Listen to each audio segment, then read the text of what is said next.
I see here that OBS updated and has a new layout for the audio settings. I don't like it.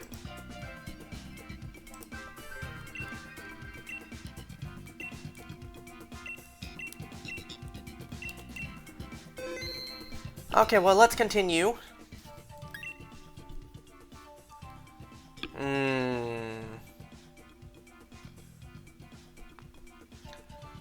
I'm thinking I just take this for Screech.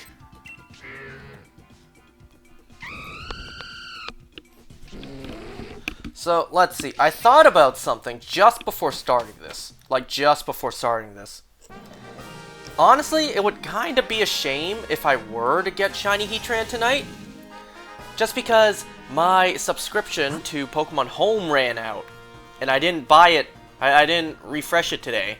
I was supposed to, but I got lazy.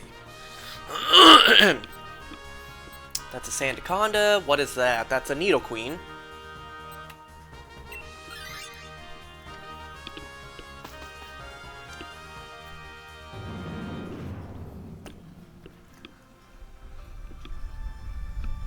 So yeah, if I do get Shiny Heatran, I can't exactly dump it into Pokemon Home, because I don't have my subscription anymore. I only have the basic box.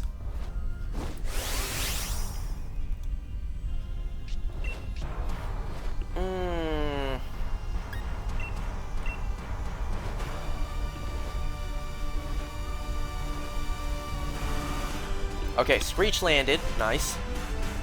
Wow, everything's missing, huh?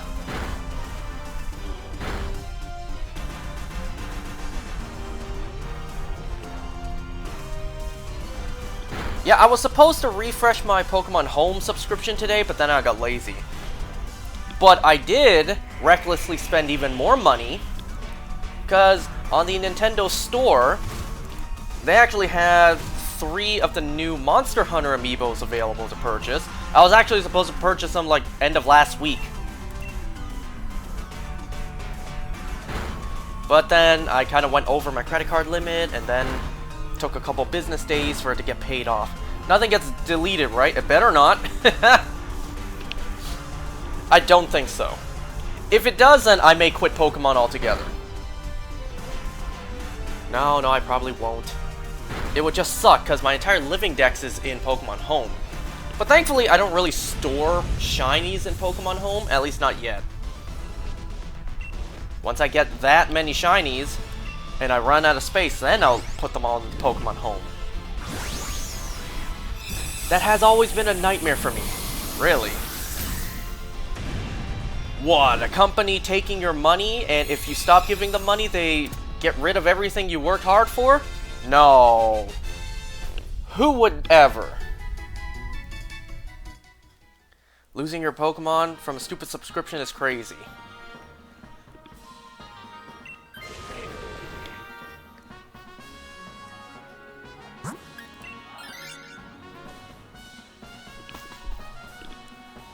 So yeah, anyways, all my digital friends disappearing. I know. I've grown more attached to them than the actual friends I have. I mean, God knows I spend more time with them. What? Maybe I should stop talking. Even soon after I stopped playing Pokemon, I still had the dream. Damn. Okay, so, yeah, aside from me purchasing the Monster Hunter amiibos, which are honestly just gonna collect dust on my shelf, but, you know, money well spent. Money actually was well spent with those Kirby Air Rider amiibos. Those are fabulous. What? I did also buy the Rosalina's storybook from the Nintendo Store. I was supposed to buy it back in, like, November, but I forgot to buy it the day it became available, and then it's sold out. And it's been sold out for months. I finally checked again, and it's available again. Of course I was gonna buy one. Did you get that Yarn Yoshi amiibo? I'm only missing the Mega Yarn Yoshi amiibo, the big one, you know, the expensive one. I have all the other ones, though. I got all 3 colors of the Yarn Yoshi ones, and I got... Remember a while ago? I got the Poochie amiibo for like 110 bucks. Best deal I've seen in years.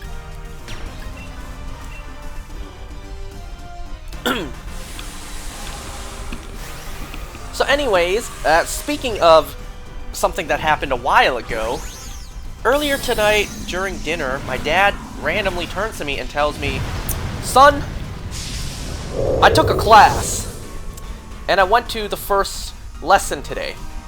My dad took a forklift operating lesson.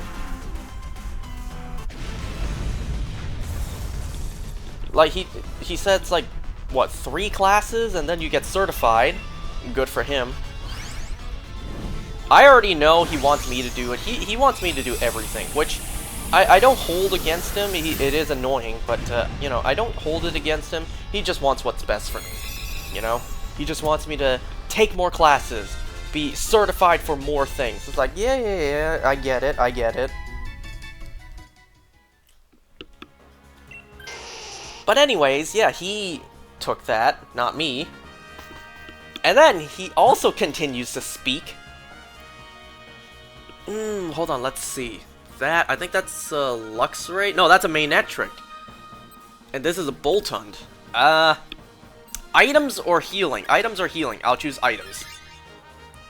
So he continues to speak, and he tells me he took another course. I don't know what he said. He said it in Chinese. So when he finally said it in English... Okay, first of all, he said he took something else. And I didn't understand what he said. But before he translated for me to understand, he said, "And when I go, I'm taking you with me." It's like, excuse me? I didn't sign up for this. I didn't agree to this. So, when he finally told me what he took, what he's planning to take me along with, or take me along for, he said it's CPR. And I immediately told him, "Dad, I already did CPR." My mom turns and says, "Yeah, he already did CPR back in college." You guys remember a while ago, I had to do that CPR class to graduate, and they stole 25 bucks from me? Was it 25 or 15? Whatever. Yeah, remember that? How I needed to take the course to graduate, but they were all filled up. So, to be put on a wait list, I had to pay them 25 bucks. Well, the course came and gone, no one backed out, and I did not get that money back. I had to wait until the next time the CPR class was being taught. 25? What a steal. It's like 50 outside of school. Yeah, but I didn't get it back. I gave them the 25, and I got nothing in return. I don't know, I would have felt better if they at least like gave me the middle finger and told me to screw off, but they just kept radio silent.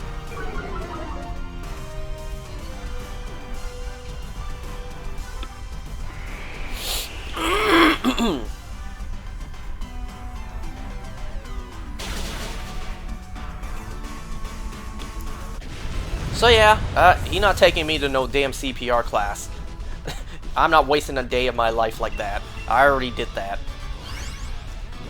You know, I don't remember how long you are certified for CPR. It's been like, I don't know, 3 to 4 years since that, actually. So I doubt I'm certified anymore, you know? Did you know you actually get in trouble if you are CPR certified, but you don't do anything? If someone's choking and needs CPR, if you're certified and you don't do anything, you get in trouble.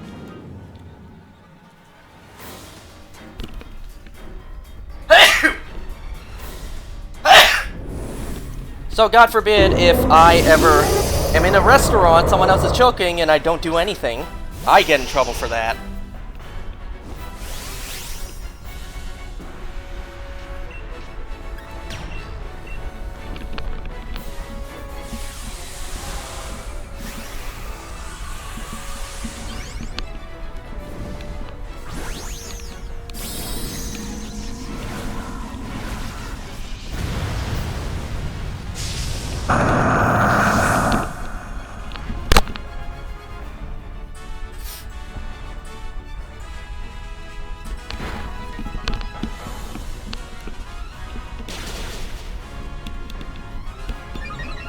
Ah, this is so annoying. Give me a second.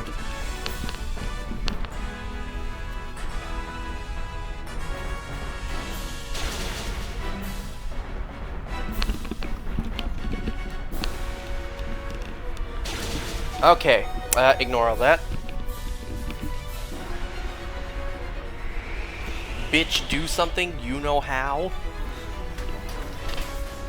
Well, I don't think me saying I didn't really pay attention in the class, I just did it to graduate, really will get me out of trouble. I don't remember how much you're supposed to, I don't want to say count, but like to what beat you're supposed to do chest compressions. Like how many chest compressions you do at what rate until you give mouth to mouth. I don't remember that.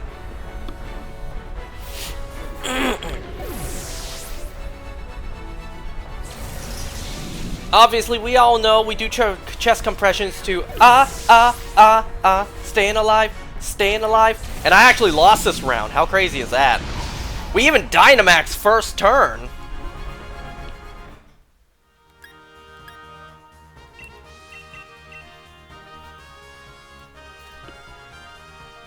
Okay, so we actually have less to talk about today.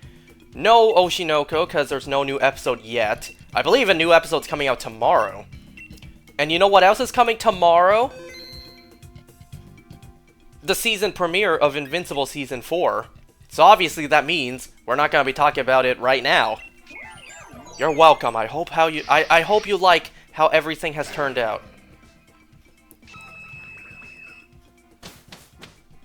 So we will only have an episode of Season 2 of Monarch and an episode of Ted. But don't worry, things will pick up because a lot of good stuff are coming out soon.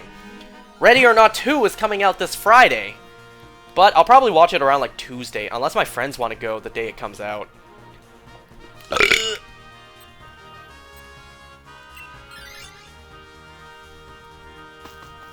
But before I talk about, you know, the shows, the Oscars happened. Now, I didn't watch the entire Oscars, but I did see some of the highlights that happened during the Oscars. Markiplier was there. That's cool. He did make Iron Lung, so it makes sense he would be at the Oscars this time.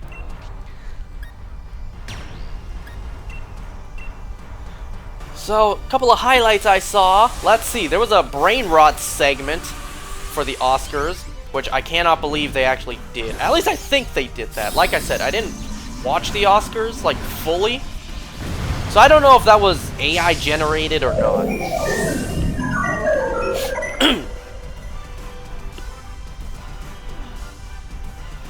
Well, who cares? We did get a moment where Robert Downey Jr. and Chris Evans were talking together. How it's been 14 years since the first Avengers movies came out. How nuts is that? 14 years since the first Avengers movie came out.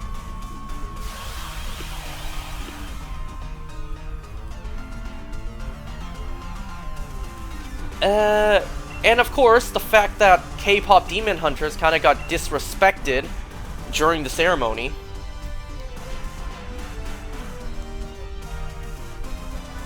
I don't know, I haven't completely looked into the Oscars yet, so I haven't seen what got nominated for what yet.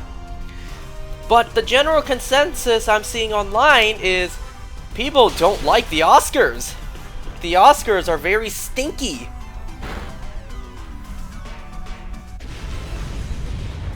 And you know what? There was an award show that happened a little while ago. I think it might be a UK award show. Let me see.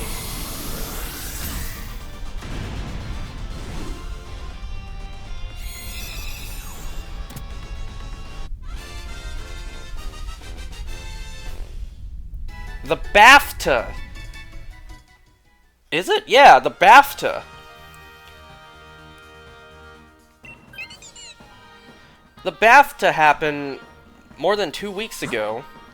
And remember that moment where the actor shouted a slur? I don't know, I've never heard of the BAFTAs before that moment.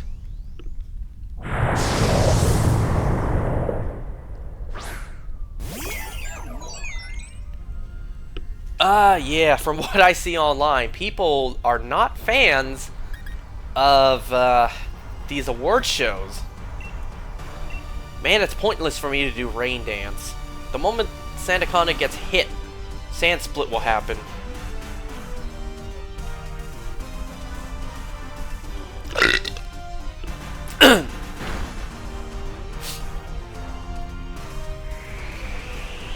Are y'all excited for Invincible Season 4 tomorrow?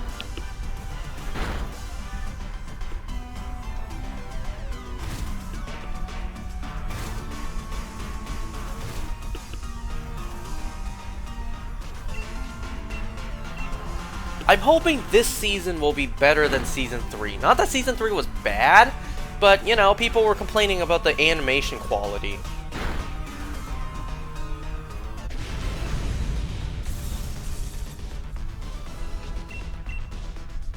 And it is a bit of a shame that Invincible doesn't have better animation, considering they have Prime Video backing them up.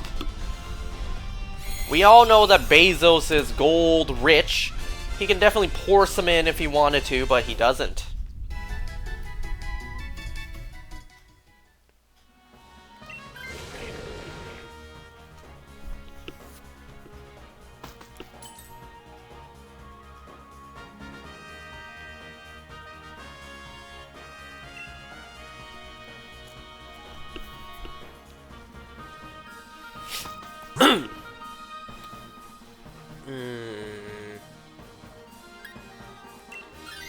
Oh, you want to know something else that I've been meaning to bring up? So, I've been seeing online, well, aside from the fact that we may finally be getting some sort of updates on The Wolf Among Us 2. Remember that game? It was announced like a decade ago. And the first game came out more than a decade ago. I'm still waiting for the sequel. But anyways, I mentioned that because it was also a 5-episodic game. So the game Life is Strange is actually getting a television adaptation. And thank God they're doing the characters of Chloe and Max, you know, the only characters people care about. I don't know, that's kind of crazy. All these years later, they're doing a Life is Strange TV show. I'll check it out. I enjoyed the first Life is Strange game. The second one, not really. And then after the second one, I just fell off. The third game is just like, nope.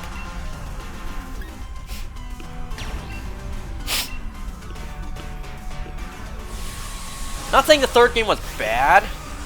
I only saw the beginning and then I dipped out because, like, it just didn't grab my attention. And, you know, these games, I don't care about these characters. I want to know more about the characters that we've cared about. Mostly Chloe and Max.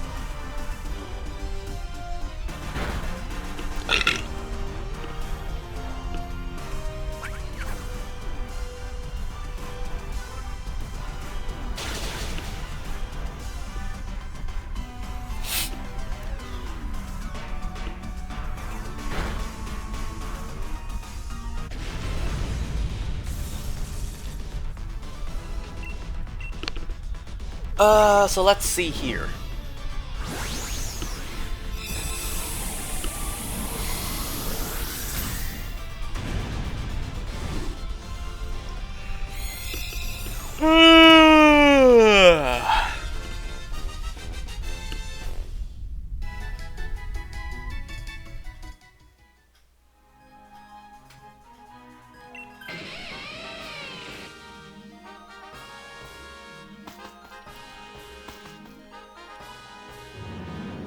Alright, I'm just looking up Cliff Curtis's character's name on Monarch, cause like I didn't even catch his name.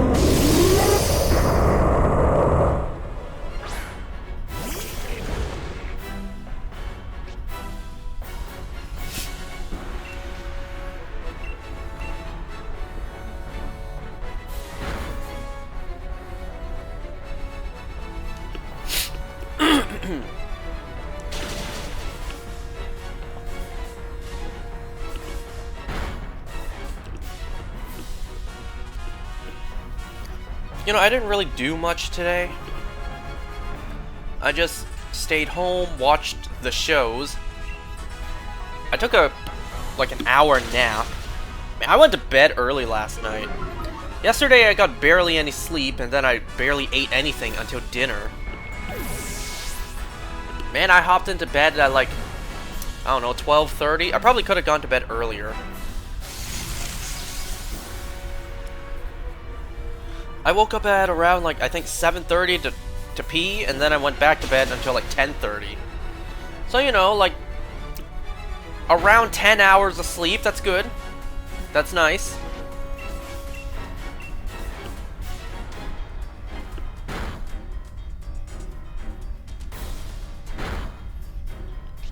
Also, my friend's birthday is next week, a week from today. You know what's crazy? Last time when I mentioned that I went to my friend's house just to hang out a couple days ago, like last Friday. Oh, come on. Why is Heatran being an ass today?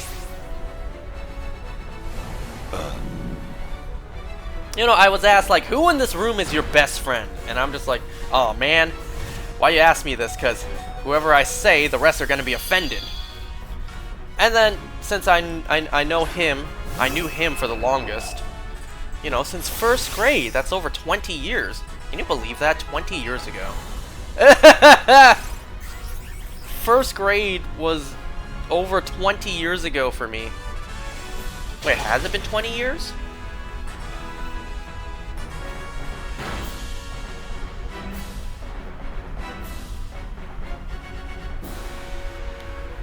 Actually, it may not have been yet. I think next year will be 20 years ago. What? I think next year will have been 20 years ago since first grade. So yeah, I don't think 20 years has passed yet since first grade, but still, 20 years. Was it? Wait. I do know something next year will mark 20 years. Next year will mark me being a proud dog owner for 20 years. I know that's coming up next year. Which is still crazy to say. I've been a proud dog owner for 20 years.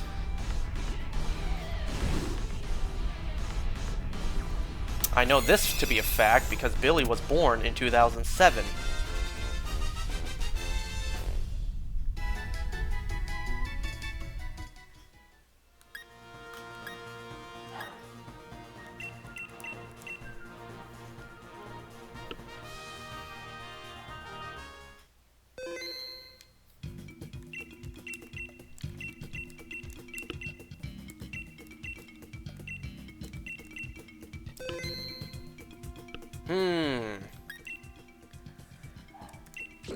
Alright, so let's get started up with the shows.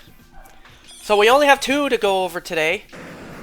Monarch, Season 2, Episode 3.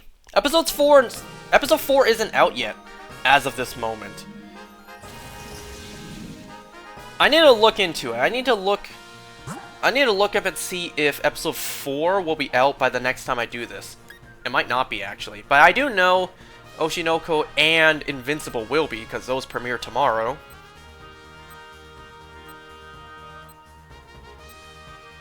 It was a split decision. Anyways. So let's see. The episode opens up with exactly where the last episode ended, with Titan X attacking, well, quote-unquote attacking, the village in Soledad. So we pick up with Lee and Keiko right after the wooden house they took shelter in gets destroyed. They're trying to get up and they're trying to run to safety. But then they realize that, hey, it's not really attacking. The Scarabs aren't attacking, Titan X isn't really attacking. So they just stand there and watch as the Scarabs all jump into the water and make contact with Titan X. And then Titan X turns away and just swims away. This was also, I also want to say this was also like, not only the shortest episode yet, coming in at like 46 minutes, which isn't long, which isn't short per se, but it's been like the shortest episode yet. At least in Season 2. This episode was also the episode that I've seen so far in Season 2 with the least amount of CGI creatures. Which, you know what? In a way, you can look at this half full or half empty. I'm looking at this half full because that means they're saving the budget for a big CGI fight later on.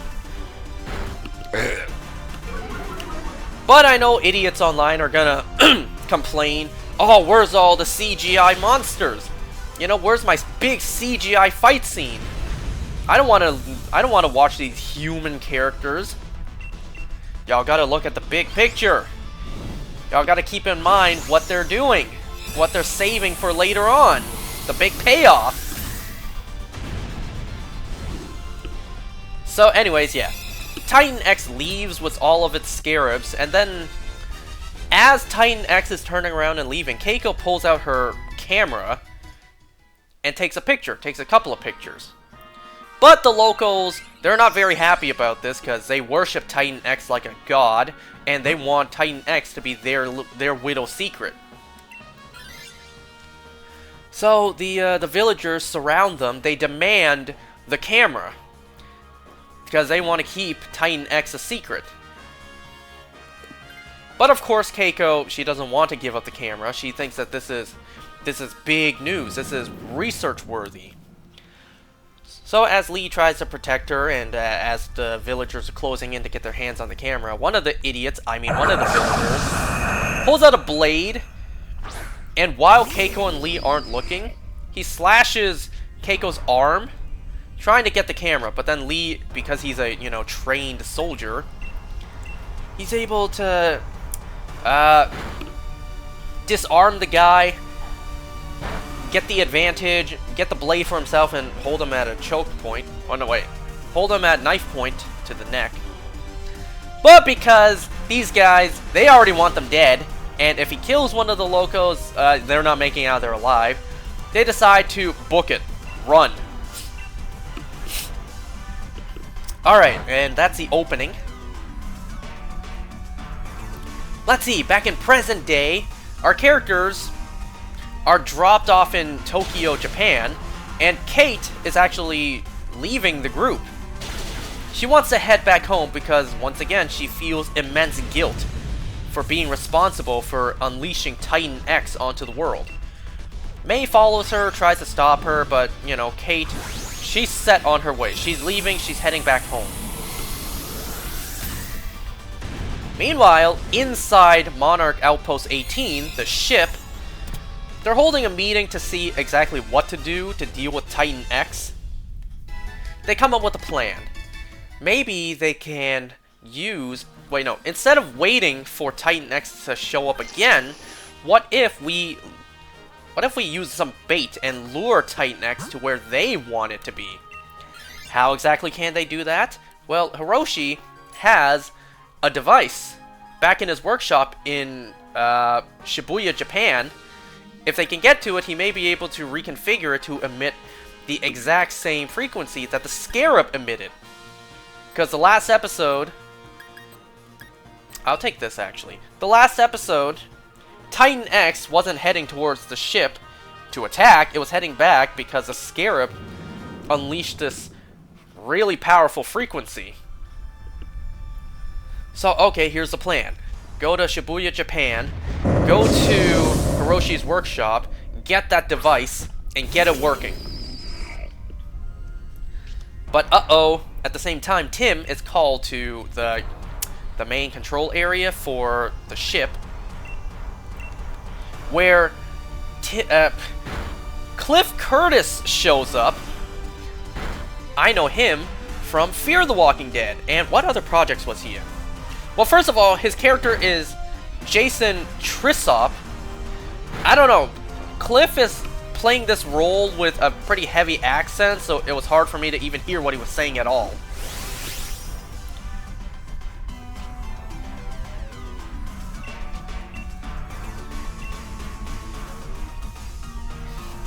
Didn't this guy leave Fear the Walking Dead to be in, like, the Avatar movies?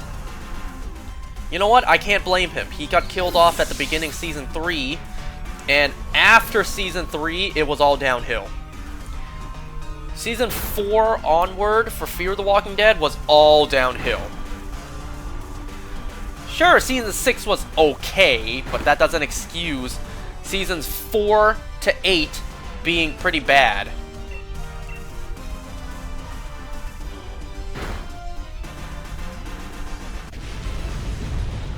Anyway, so yeah. Pretty much Monarch sent in Jason to take over the operation to hunt down Titan X because Tim, quote-unquote, failed and couldn't do so. Tim is just like, wait a second. Let me go speak to, you know, what's his name? The guy in Washington who oversees Monarch operations. Jason's just like, yeah, tell him I said hi.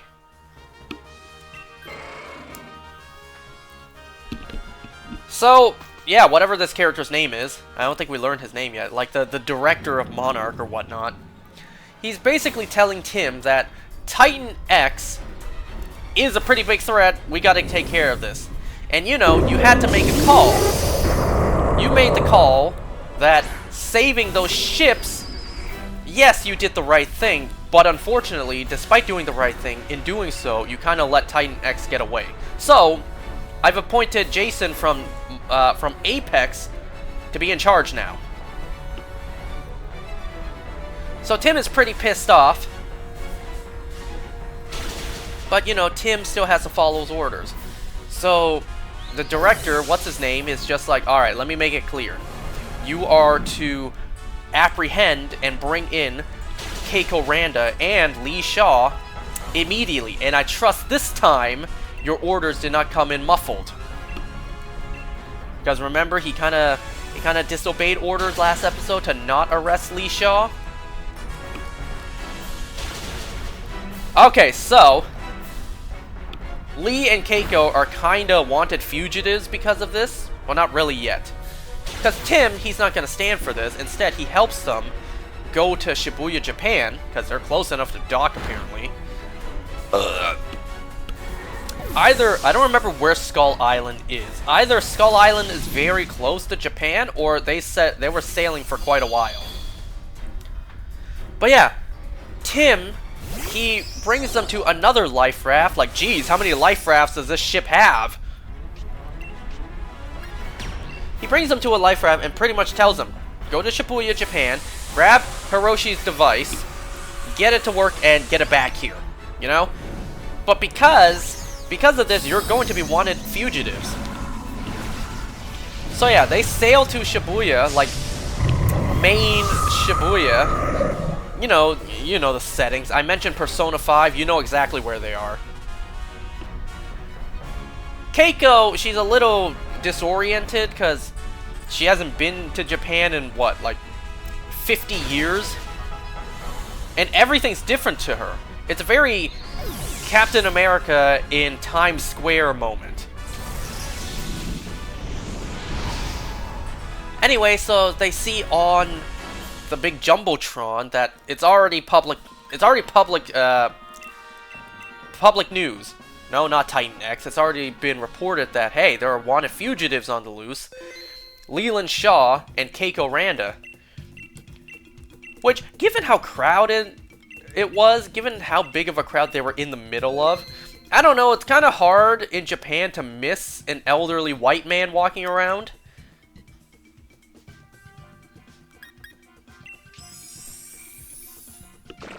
Anyways, they make it to Hiroshi's workshop, and it's a smaller, refined device that was based on Dr. Suzuki's device that Keiko knew. But it's missing some components.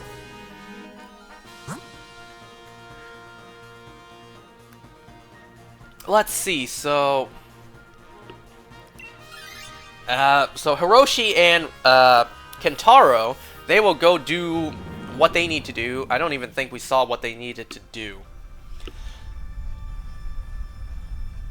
And then Lee and Keiko, they go to Hiroshi's office to pick up some of the paperwork that he needs. I picked the worst time to try and get Wii Motion Plus controllers. Why? Motion Plus controllers? You mean that little brick that applies to the bottom, or the motion sensor bar? Damn, this thing has no ice type moves.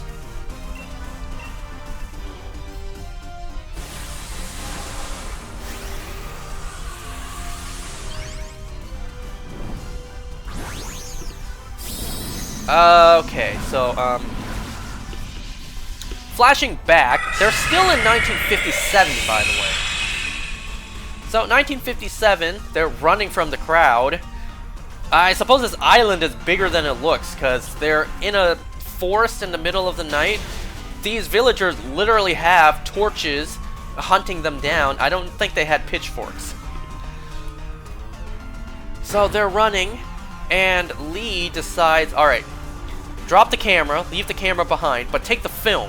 Remember, it's 1957. So leave the camera and take the film. We'll go hide in a ditch. Controllers with the Motion Plus inside. Really, that's a thing. I've always just had the accessory, the add-on for the Motion Plus. Why? What game are you playing? So yeah, they leave the camera, they take the film, and then the villagers lose sight of them. They're hiding in a trench. They're trying to stay silent as if it's Eugene and Rosita hiding from the Whisperers. And, well, typical movie and TV show fashion to make the scene tense. One of them, Keiko, accidentally makes a noise, accidentally snaps a branch. Yeah, of course. Of course that happens. Lucia shows up, she actually sees them, but decides to throw them a bone and just decides not to rat them out. Wii Sports Resort? Ah. See, I was thinking, the options were really either Wii Sports Resort or Skyward Sword. I want to play Skyward Sword again, but I still don't have my game. My cousin took it last summer. Anyway, so, yeah. Let's see. Back in present day, Kate shows up back in San Francisco. Once again, everyone in the show is able to just teleport. And even without teleporting, jet lag just doesn't exist in this world, because she just went from Japan to San Francisco, and she's fine. You know? No jet lag whatsoever. She just teleports there. Like, where are all these people getting this money to get these plane tickets?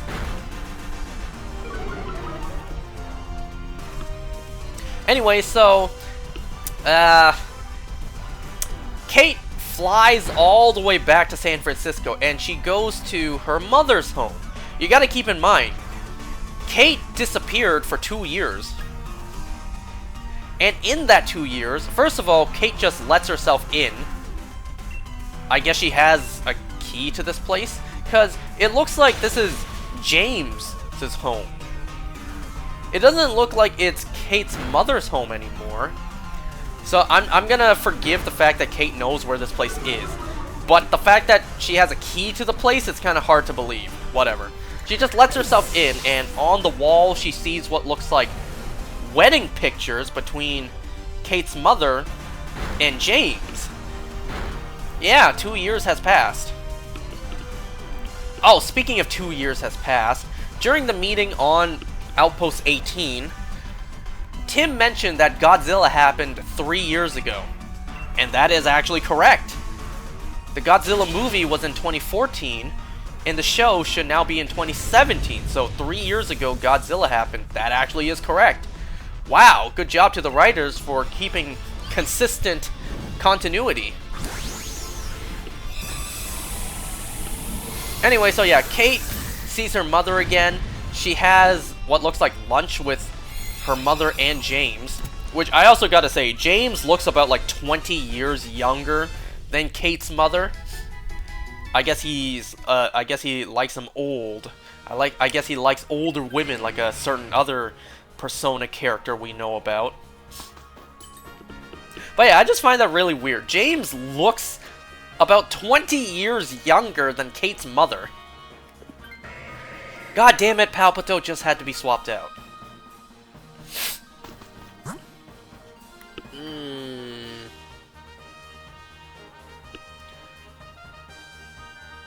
Is that a Gloom?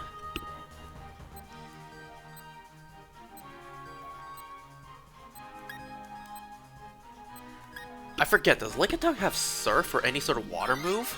I'll try it. Actually, no, I think Lickitung has Ice moves. Whatever. Torkoal would have been a bad idea anyways. With Drought, it would have just powered up Heatran's, well, Heat Wave.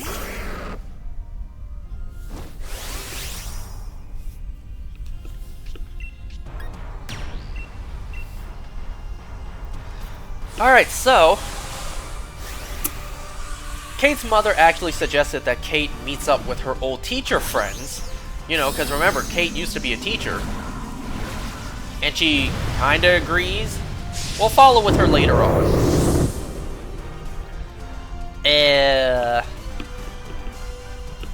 Let's see, back in Japan, Mei is eating a bowl of udon at the restaurant we've always seen in Season 1, and Tim shows up.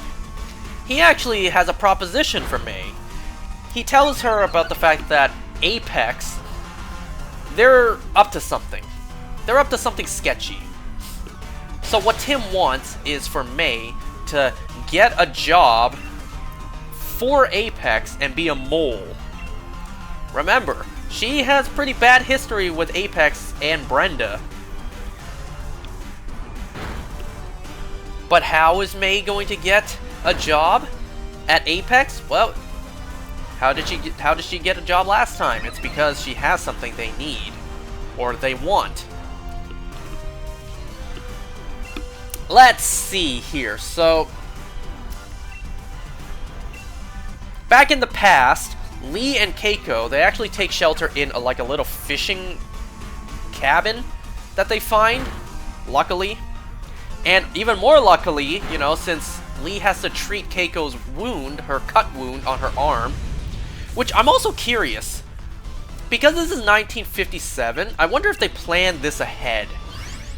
I wonder, if I go back and look at any scenes with Keiko after 1957, like the very first stinking episode where Keiko disappeared in 1959, does she have a scar on her arm because of this? Does she have a scar on her arm in present day because of this? I wonder if they actually thought that far. Or because this is a Season 2 storyline, it's just a continuity error. Season 1, after 1959... Wait, after 1957, she has no scar. It's not until Season 2 she has a scar. Or, I don't know, maybe down in Hollow Earth, it functions differently down there, she healed up without a scar. But that was still 2 years. That was still 2 years after. And thinking back to Season 1, after 1957, I don't think we really saw Keiko in any, like, short sleeves. She's always in long sleeves. So anyways, they find a little fishing cabin where Lee needs to treat Keiko's open wound on her arm, and wow, coincidentally, very conveniently, they not only find a rag to bandage her up with, they also find a bottle of scotch to you know, clean the wound. How lucky is that? So while Lee is cleaning up Keiko's wound on her arm, Keiko tries to talk to Lee about the fact that during the party at the village, they danced, they seemed to be close, but Lee just chops it off to being the wine they drank, which totally wasn't laced at all. Alright, back in present day, we see Elder Lee and Keiko in Hiroshi's office. Lee mentions the fact that Hiroshi never labels any of his paperwork, any of his files, so it's damn near impossible to find what he needs. Keiko, though, she notices the pictures that Hiroshi has framed on his desk. And this is how she learns that Kate and Kentaro have different mothers. She turns around and asks Lee, was Hiroshi married twice? Like, did he divorce and then have another wife? But Lee is just saying, it's not my story to tell. You should ask your son. You know, sometimes not answering is all the answer you need.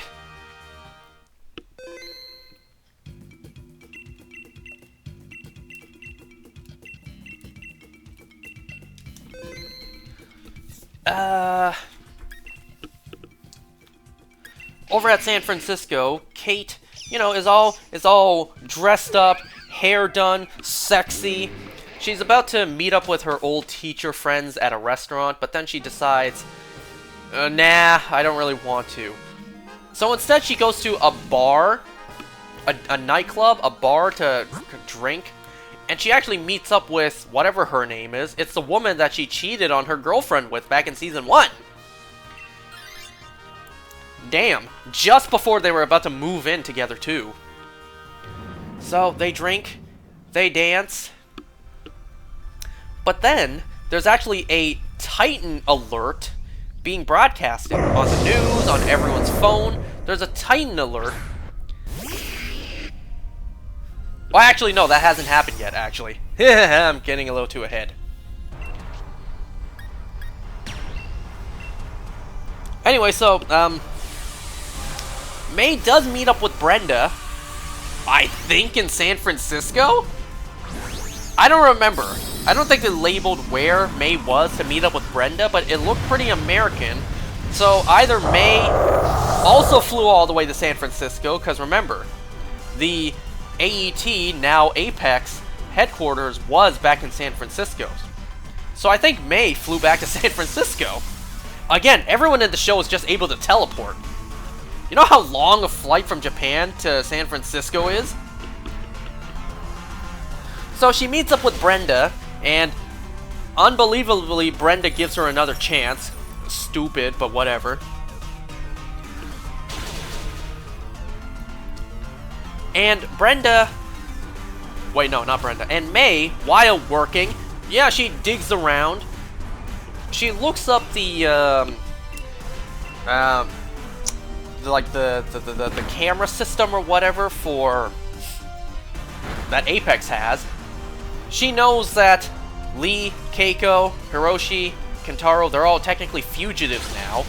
So she looks up on Apex's systems, and wow, they were tracking them this whole time. You know, Japan security cameras all throughout the streets were able to pick them up quite quickly.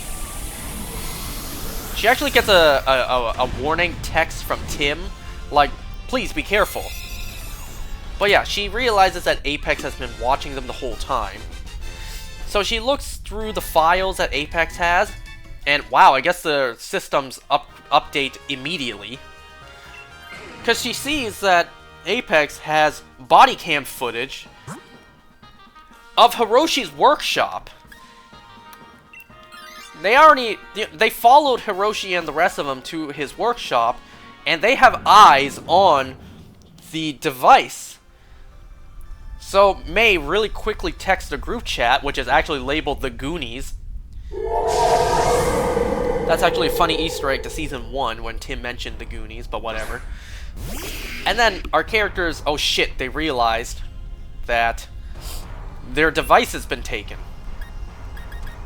Oh, I'm all over the place with this discussion, because there was also a scene where they met back up, where Hiroshi, Kentaro, Lee, Keiko, they all met back up, but they still needed to split up and do more stuff. So this time, Lee wanted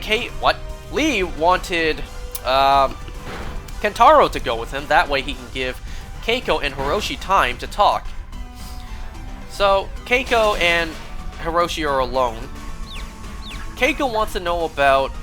Well, she just wants to know about her son in general.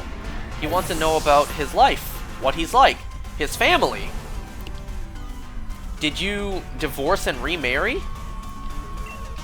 As much as Hiroshi doesn't want to talk about this right now, he does. So he just straight up tells to his mother, I fell in love with 2 different women at the same time.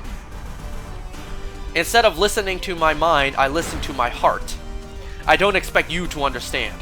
And wow, what a structuring of this episode, because immediately we flash back to the past, and wow, you already know. Based on what Hiroshi said, you already know what's happening. So, flashing back, Keiko fell asleep for a while Lee put up on a fire and just kept watch. But it turns out during that scuffle, Lee got hurt as well. So there's tension between the two as Keiko tries to patch up Lee and the wound he has on his waist. Keiko is starting to get pissed at Lee. Like, why are you always so stubborn about this? They argue for a bit, to the point Keiko just tells him, if you don't like this, you can leave. But Lee just says, I can't leave you. Because remember, as a military soldier, he was kind of assigned to keep watch of Dr. Miura, now Dr. Randa. But we know that's not the reason he says he can't leave. Because the two of them, you know, they hook up. They lock lips. They finally have some alone time. But, shit. Isn't Keiko married now to Bill? Oh. Yeah, talk about some I wouldn't expect you to understand. No, Keiko knows exactly what that feels like. Loving 2 people at the same time. I guess it runs in the family, huh? Keiko loved both Lee and Billy. Hiroshi loved 2 different women, and Kate cheated on the woman she was about to move in with someone else. I guess it runs in the family. I guess the only saint in the family is Kentaro. He didn't cheat on May. But damn, that's kind of crazy that it runs in the family. 3 generations and they all did the same thing.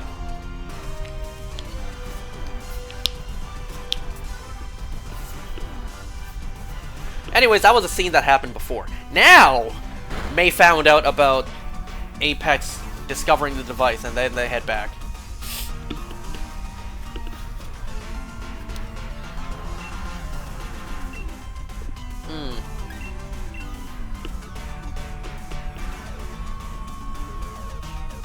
So, let's see. Apex now has the device, and we know it's Apex that announces that... whatever. Because Apex now has the device, while Kate is dancing and being drunk with the girl she, you know, had an affair with, at that time, this is the time when the Titan alert happened.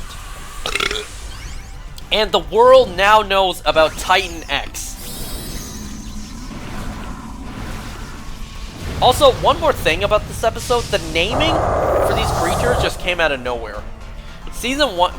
Episode 1 and 2 of the season, they didn't name these things yet, but this episode, they randomly just named the little creatures Scarabs. May just randomly says that this thing is known as Titan X.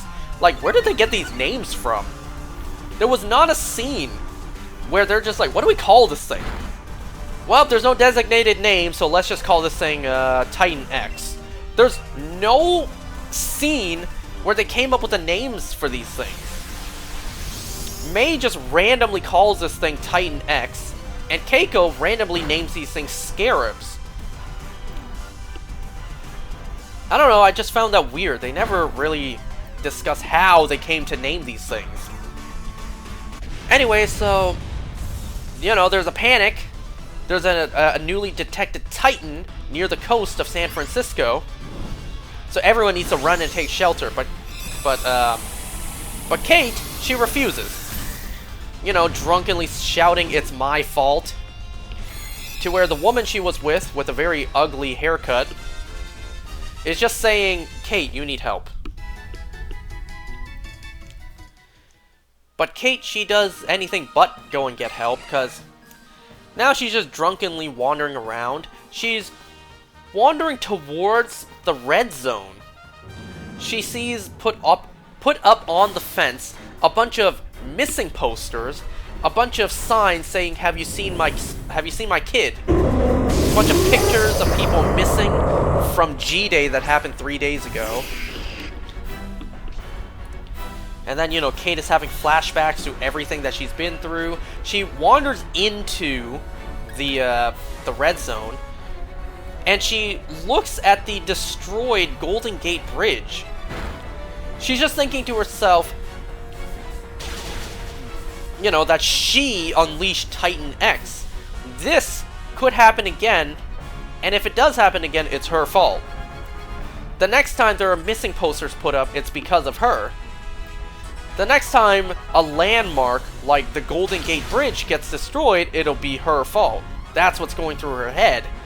And she just cries, looking at the Golden Gate Bridge.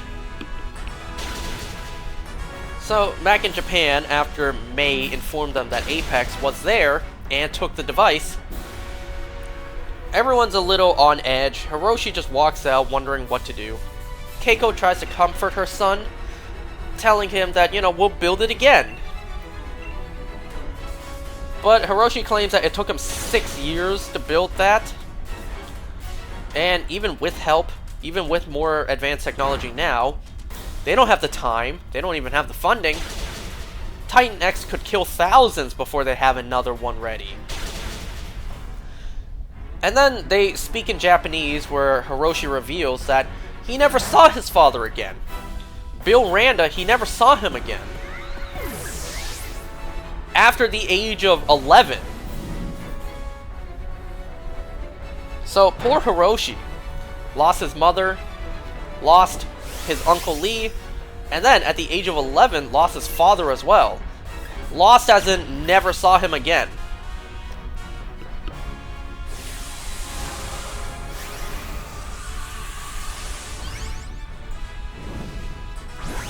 So let's see. Flashing back to after Lee and Keiko smashed. You know, it's now daytime, where they need to come up with a plan. But before they're able to discuss what do we do now, like, what do we do now, Bill returns, embraces Keiko in his arms. Honestly, poor naive guy, has no idea his wife and his best friend... Yeah. Honestly, how did you not notice?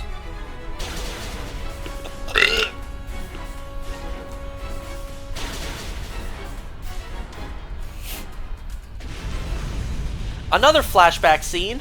It's still 1957, but this time, instead of in Soledad, we're back in Washington, where Lee is back home, and he actually gets a letter in the mail. I'll be honest, I actually don't know how this letter got mailed to him, because the envelope outside just says Lee in cursive. It doesn't have an address, it doesn't have a stamp, unless Keiko hand-delivered it, but whatever. It is a letter to Lee, written by Keiko, obviously, telling him how, yeah, Lee does love him. What? Keiko does love him, but her heart belongs to Bill. Maybe in another life, this could have been. Maybe they'll find each other in the next life. But, you know, for now, it just can't be. The two of them cannot be together, because Keiko is already married to Bill. So, you know, Lee does what a lot of heartbroken guys do, and they drink. They drink the pain away. Me personally, I never drank, not even when my heart was broken. I don't like drinking, I don't like the taste.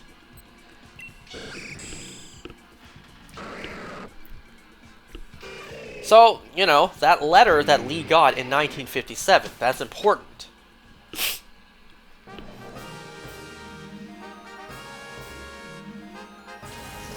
Oh, right, there was also, in one of these scenes, yeah, it was a scene right before Lee and Keiko smashed.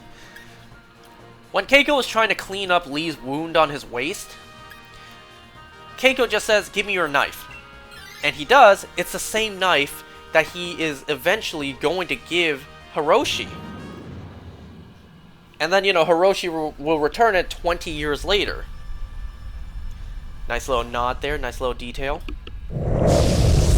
So yeah, after Hiroshi reveals that he never saw his father again after the age of 11, we flash back to 1962. So it's now 5 years after the events with Titan X and Soledad. But this is also 1962. It's after the events that Lee disappeared into Hollow Earth, and it is very much after Keiko disappeared. So we see Hiroshi sharpening sharpening the knife that Lee left him.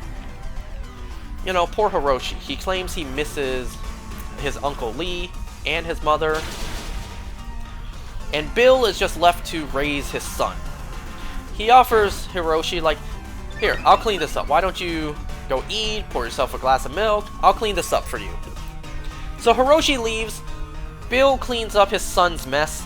And in cleaning up, he finds the letter that Keiko wrote to Lee. And that's where the episode ends. But, you know, in a way, thankfully, both Keiko and Lee disappeared at this point, so there's no confrontation. But sadly, we now know that it's because of this letter that made Bill disappear from his son's life at the age of 11.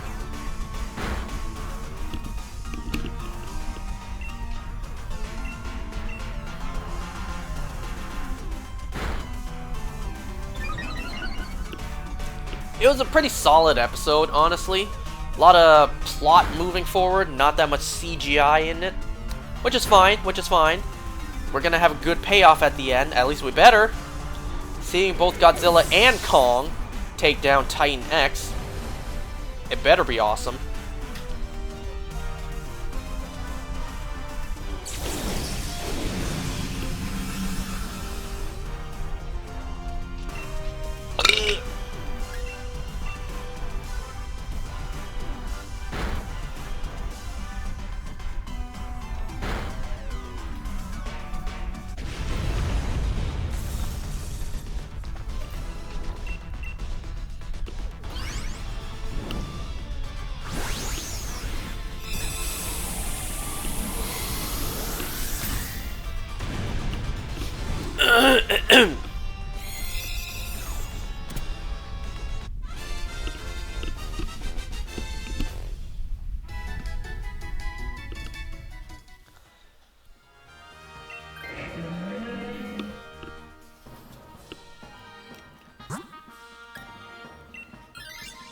I'm gonna swap out for this, just to make sure that Marowak doesn't swap out.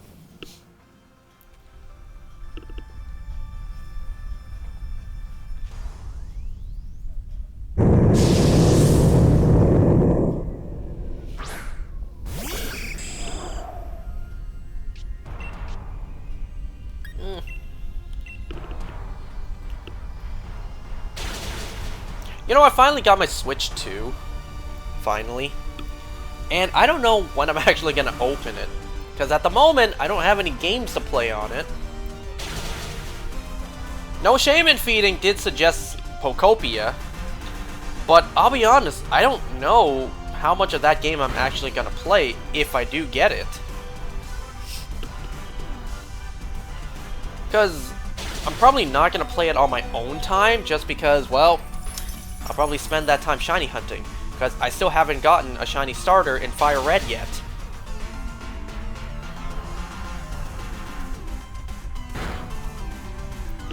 So I don't know when I'm going to open my Switch 2. And you know what? I've been seeing people online crashing out about shiny hunting in Fire Red, how the odds are so bad, how it's taking so long. It's like, yeah, folks, this is what full odds shiny hunting feels like. Nowadays, we feel impatient when the shiny doesn't show up in 5 minutes, given how insane the shiny odds have become. But yeah, old school shiny hunting, you can go weeks, months without a shiny.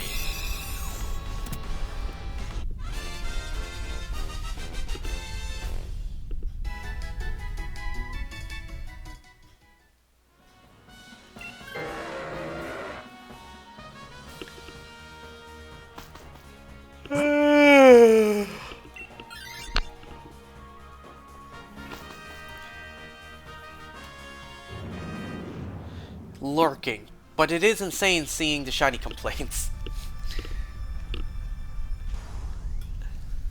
I mean, yeah, I've hunted full odds before, and I started complaining when I hit the 3-week point without a shiny, but, you know. Yeah, I've done that, but I knew what I was getting myself into.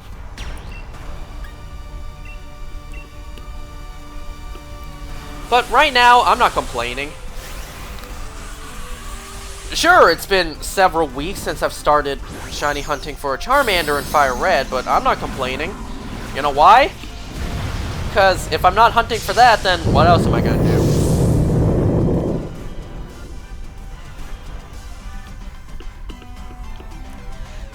Because I can't play Legend ZA because Pokemon Home hasn't updated yet, and I am actually out of box space. If I find a shiny in that game, I cannot catch it, because I'm out of box space. So I just cannot play that game right now.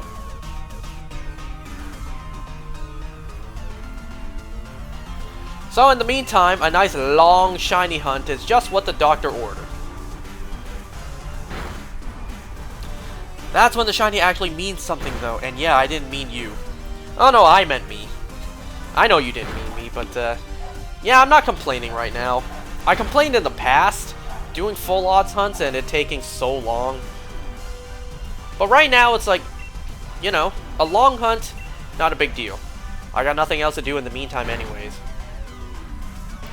You know, I got another full odds hunt that yielded nothing yet, and I still haven't really been doing that. My shiny hunt for a Graveler in Diamond. I haven't touched that in quite a few months.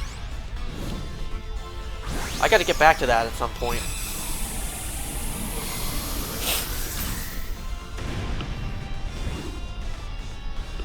Yeah, I'm about to start Dynamax Adventures for the first time. Haven't tried my full odds sword hunt yet. Honestly, Dynamax Adventures might not be worth doing full odds. Because even with the shiny charm, given how long the encounters take, it might actually be worth it to invest the time to get the shiny charm before. Oh my god, of course Marowak swaps.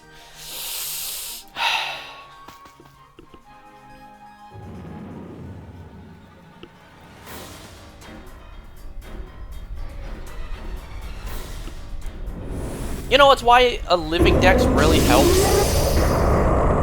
At first I didn't want to make a living dex, but then they added more and more Pokemon, and it's just like, fine, I'll do one. And it does really help with completing Pokedexes.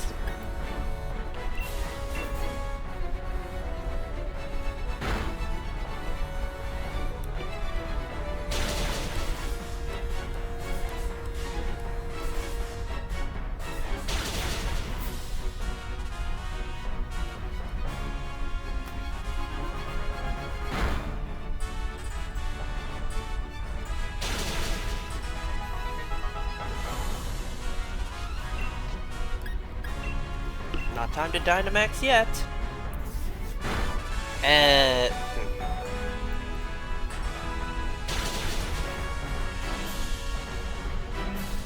Just finishing up, like, certain ones I need to breed and evolve, etc.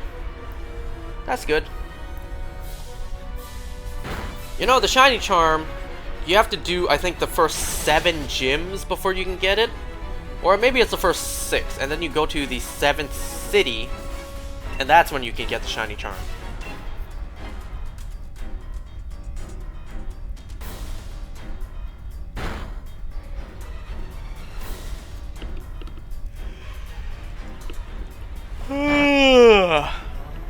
Oh, god damn it.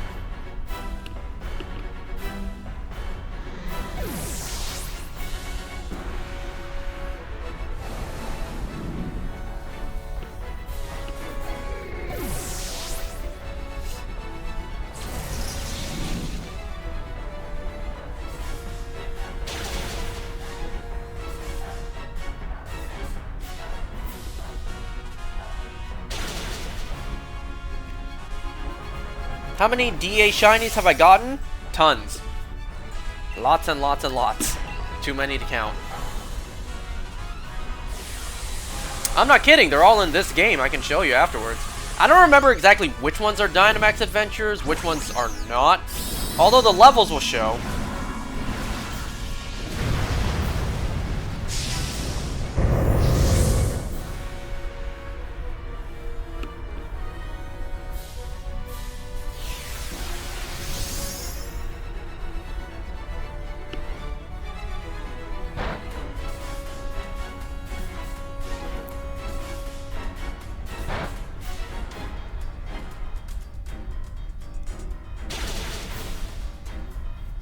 Damn, for a stab move, that didn't do as much as I thought it would. Excuse me. Hopefully rain will weaken any sort of, like, heat wave this thing might use. You came late to the game, so was just curious. Nah, it's alright.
Nope.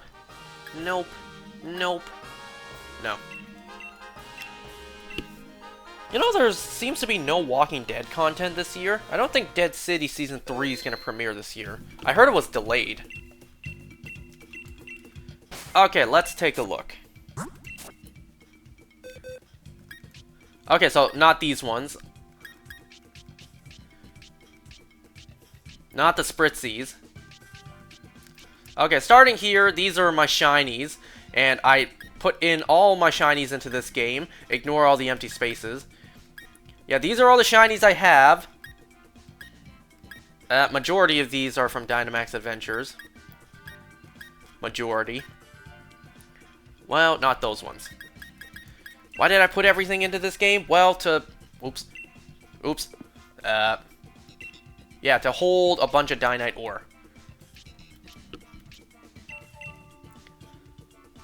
I think this is the one I got. Yeah, this is the one I got just for fun.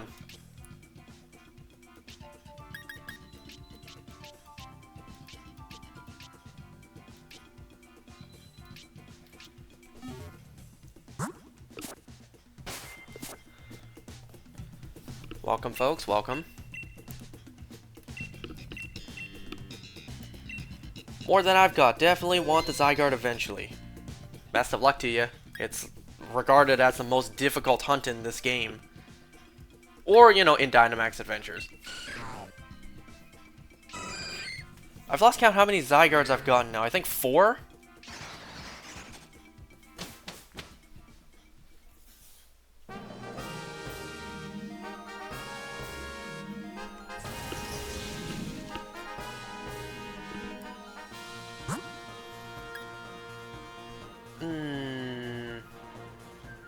Ooh, this path has a Stunfisk, so I can go for Stunfisk and that ground type, whatever it is. That is a Marowak.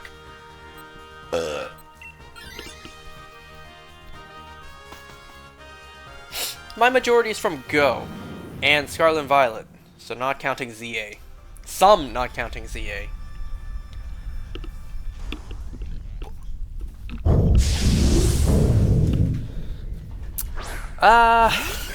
They really made shinies more frequent, haven't they? I hear people online saying they're kind of relying too much on shiny hunters for the longevity of the game.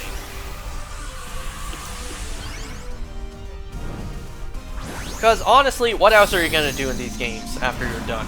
You do the story, you do anything else like post-game, side missions, you complete the Pokédex. What else is there for you to do if you don't do competitive? Well, you do all of that, and if you're not a shiny hunter, you just don't play the game anymore. Oh god damn it, you just had the poison, huh?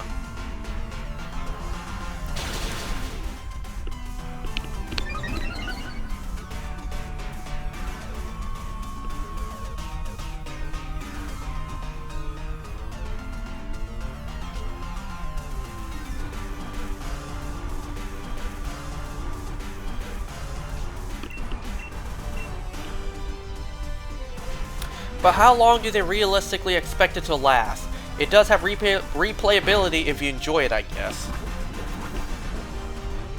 Yeah, for certain events, like in Scarlet and Violet, they keep on releasing these raid events. That'll prolong it.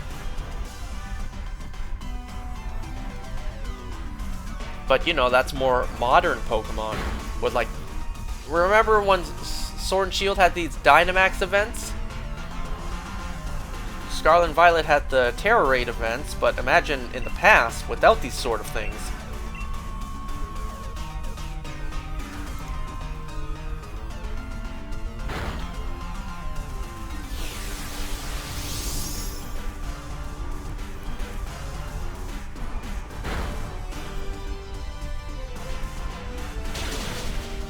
Anyways, I'm gonna start talking about Ted soon.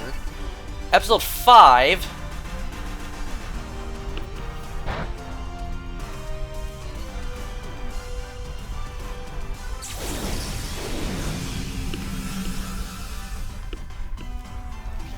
I think I'm gonna try and not swap out here.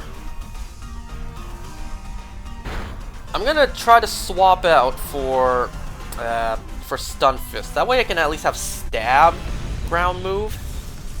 That might be stupid because, you know, potentially I could have 3 Pokemon on my team going into Heatran with ground moves if I keep Hitmontop.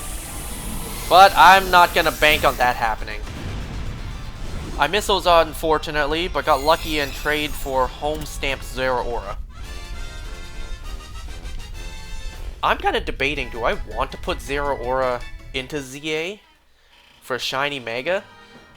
Because if I do, it cannot go back. It's not like I'm going to use them in the old games, but still. It can't go back.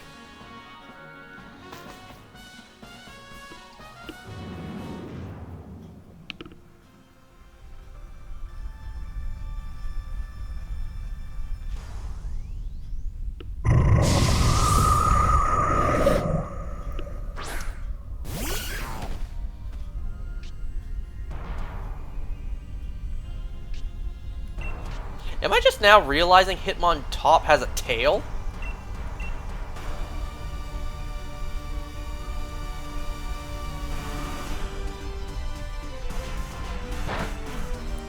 Yeah, I think I will, even though it loses a stamp and whatnot. People think they will release a shiny one. I'll believe it when I see it. You know, Pokemon doesn't really follow patterns, they do what they want. People can predict all they want, what they're going to do next, but honestly, Pokemon does what they want. So there's no real way to predict it. So people saying maybe they'll release another shiny one, I'll believe it when I see it.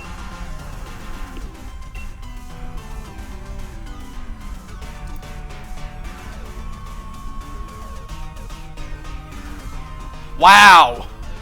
A helping hand only for the move to miss!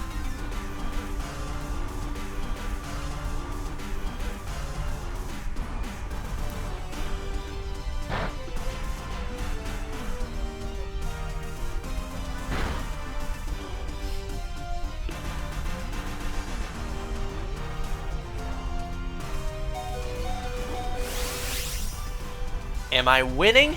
No.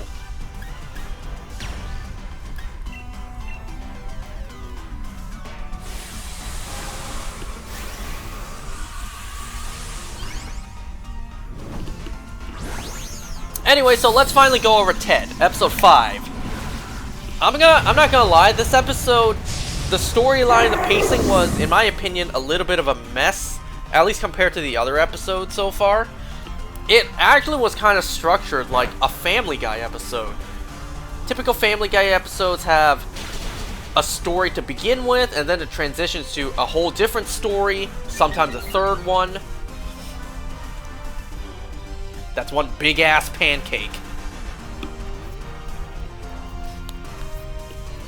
Damn, now you made me want pancakes.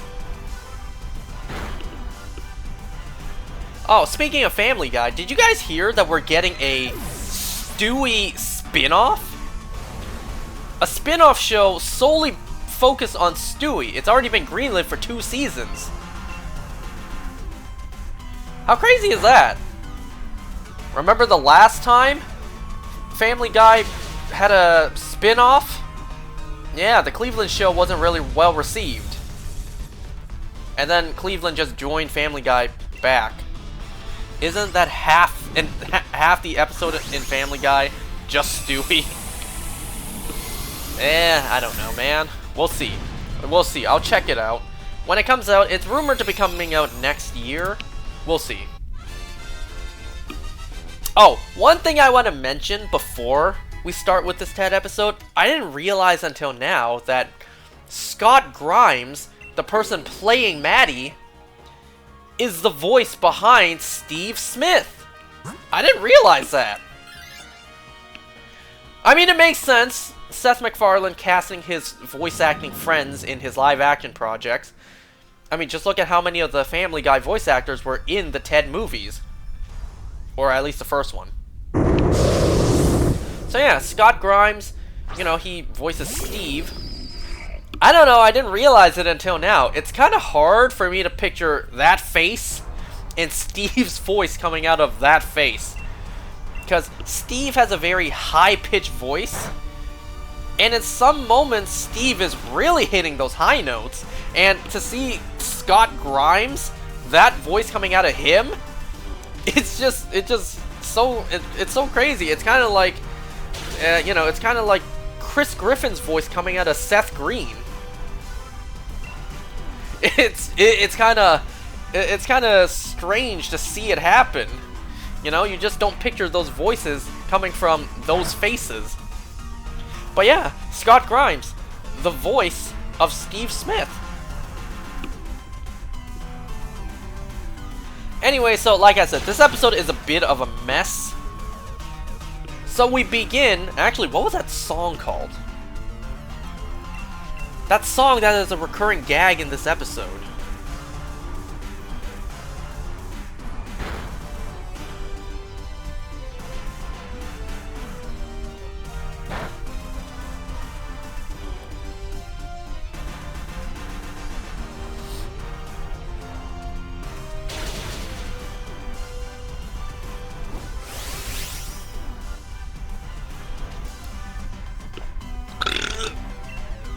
Oh.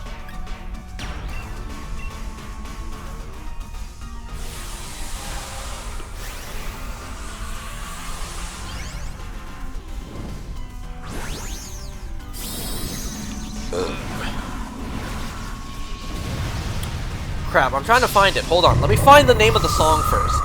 It was a recurring gag in the episode.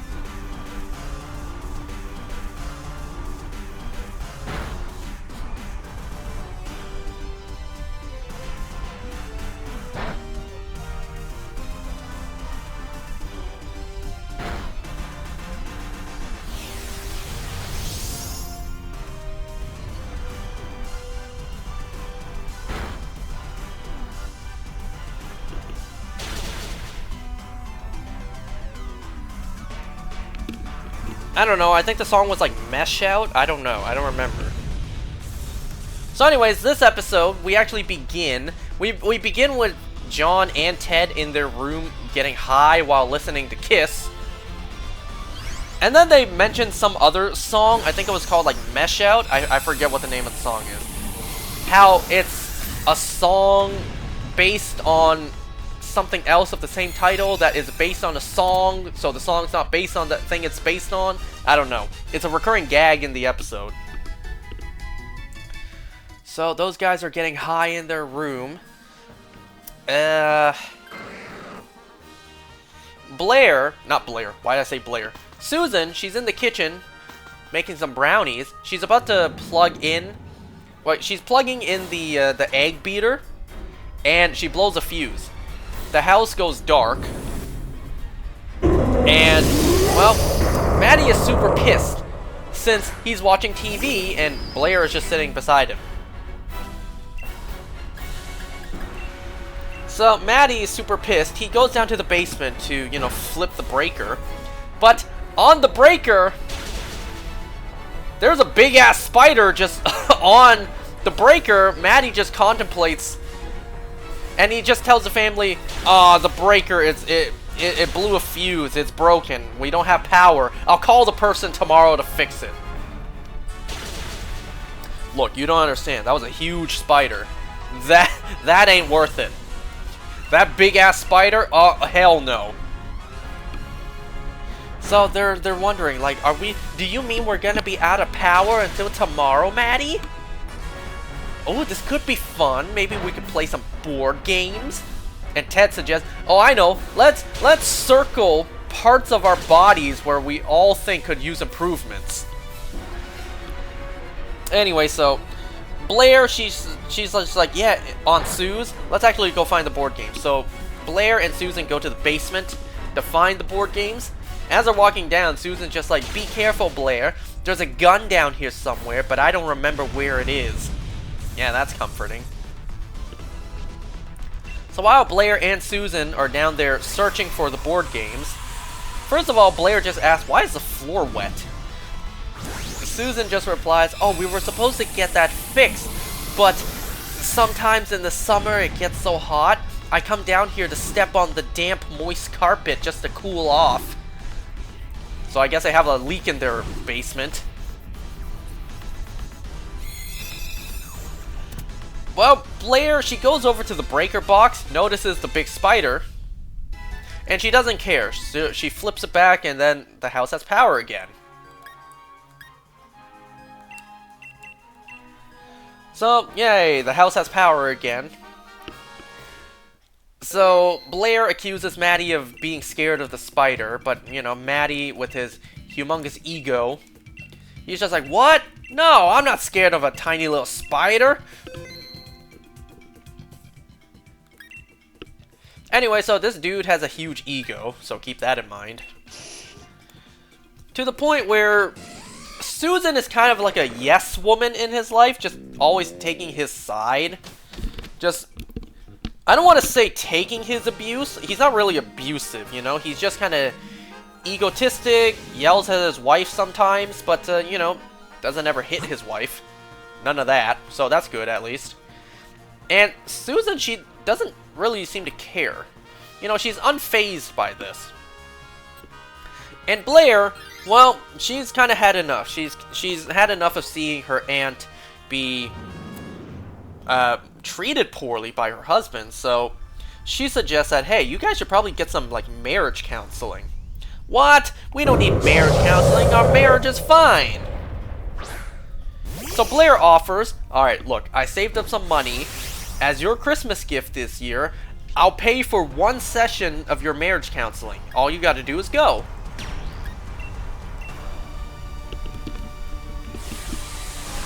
And geez, marriage counseling back in 1993 cost $80 a session? God, no wonder I don't have therapy. If it's 80 bucks a session back in 1993, imagine how expensive it is now. I'll just live with my demons, thank you very much. After like 3 sessions, I'll be broke. If I were to do therapy. Anyways, moving on.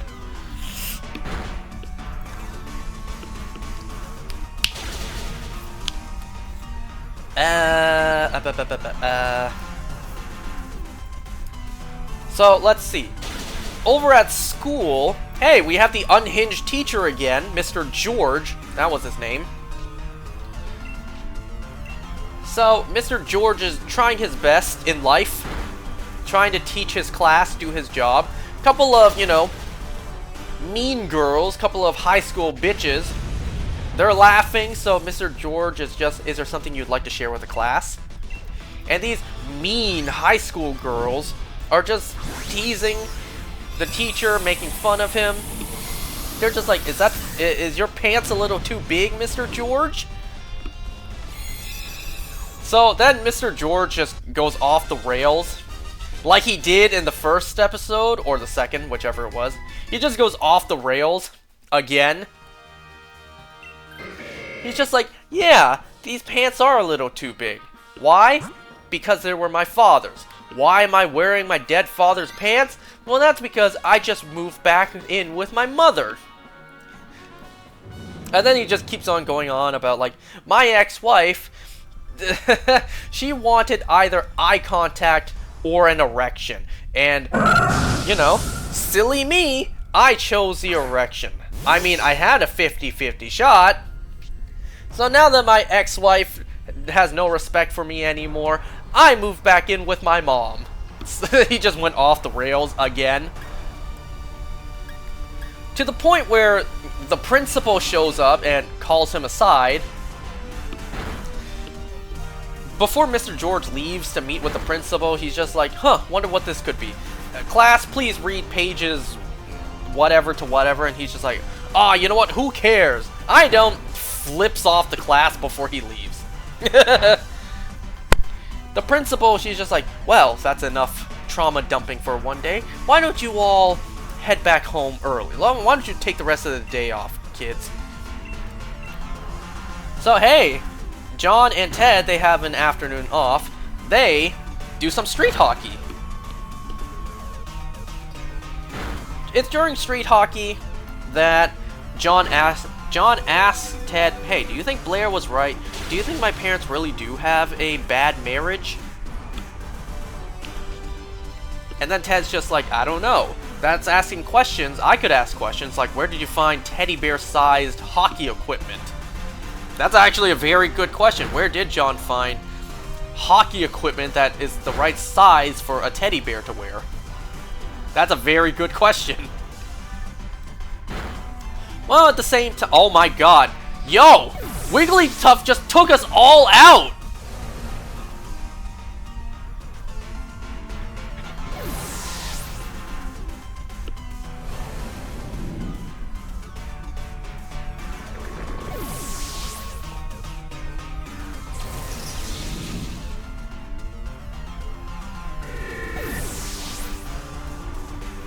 We just lost this run to a Wigglytuff!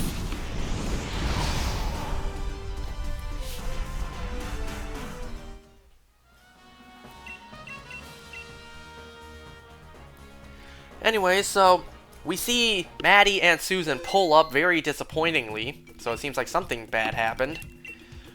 Well, family meeting. Maddie isn't very happy about the therapy session, because he claims that the therapist was biased, called Maddie selfish, was taking everything, was agreeing with everything Susan was saying and taking her side. It's like, what a biased opinion! He was out for me! And Blair rightfully is just like, so if he agreed with everything you said, then he wouldn't be biased, huh? And it turns out that Maddie walked out of the therapy session that Blair paid $80 for.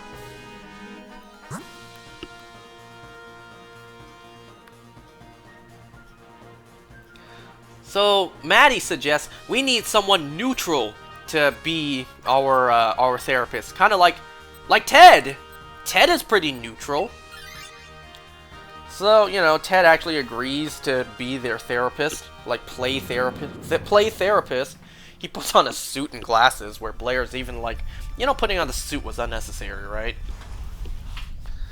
So Ted asks them some uncomfortable questions, like, how often do the two of you have intercourse? Every 6 months, as it turns out. Uh-huh. You ever do anal together? Susan didn't necessarily answer that question. She answered something else with a yes, so Ted just took that as yes.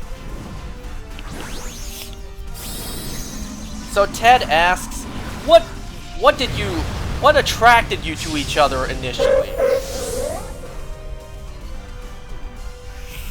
So Maddie says, her innocence. Oh, but Ted already wrote breasts on his little notepad there, so he's just gonna go with it. What attracted Susan to her husband initially? His heart. Yeah, it turns out that in the past, Maddie was a big sweetheart. You know, despite working, being super exhausted, still found time for Susan.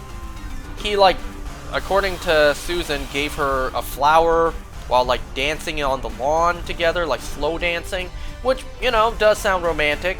Good for him. Man's a charmer, at least.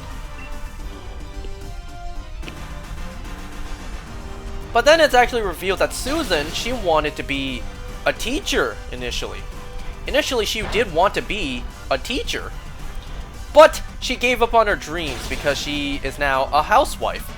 Laundry, dinner, like, if not for her, who would do that? Blair is just like, well, couldn't you have done both? You didn't have to give up on your dreams. You could have been a teacher and do laundry.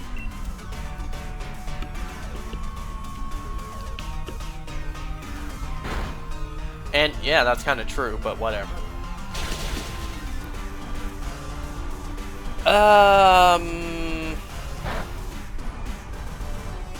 So let's see. The next day at school, while Ted and John, they're at their lockers, John is just, you know, Ted just thinks that the bitch student from earlier, her name was Erin, by the way, he just thinks she's so hot.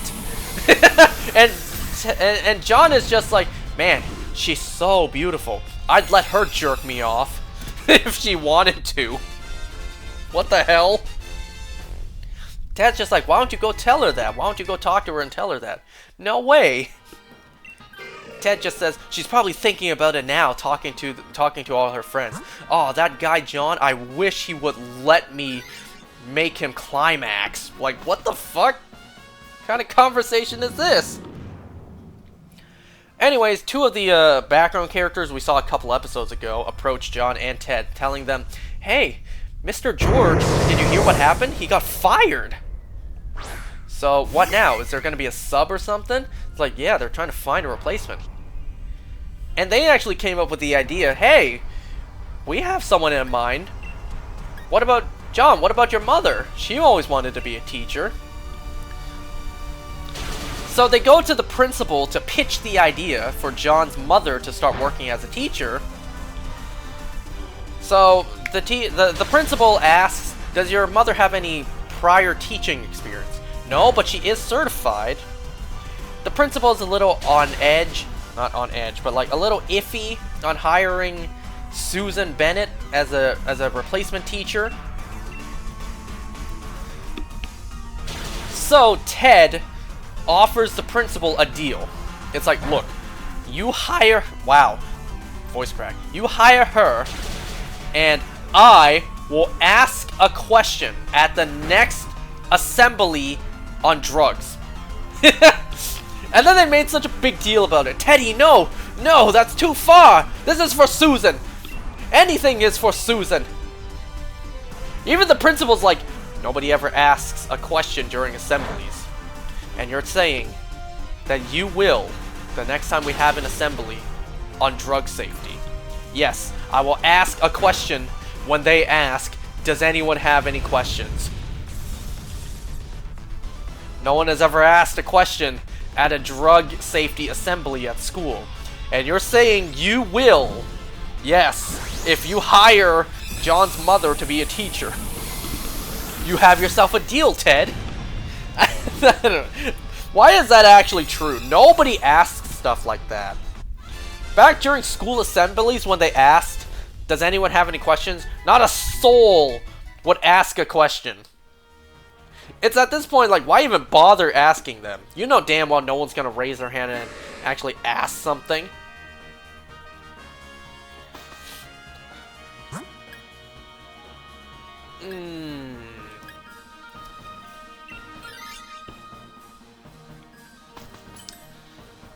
So, let's see.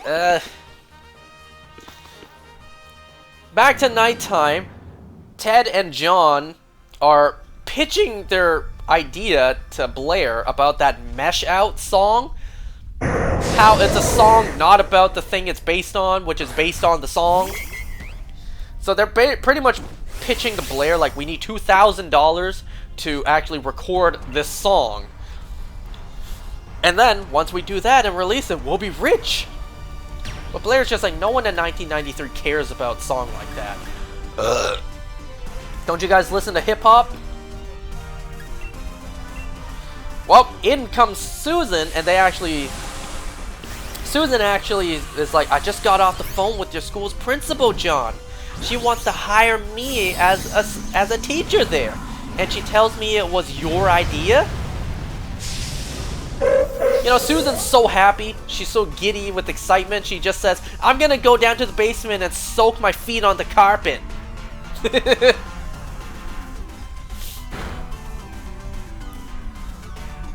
Alright, so. Excuse me. Something in my mouth. So, the next day. Susan is super giddy with an ear-to-ear smile, getting ready to teach her first day of school. You know, she's just like, alright, your previous teacher, Mr. George, it seems he left off on this chapter, yes? No one answers except for her very loving son, John. Like, yes, that's right. You know, it's her first time becoming a teacher. She's a little, inexperienced. But with 2 thumbs up from Ted, she proceeds. But the same 2 bitch girls, Erin and her friend who is unnamed in this episode, they start laughing.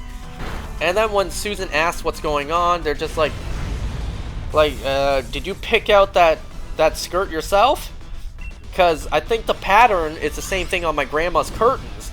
They were like making fun of her attire, but then, you know, at first Susan didn't really register. There were insults.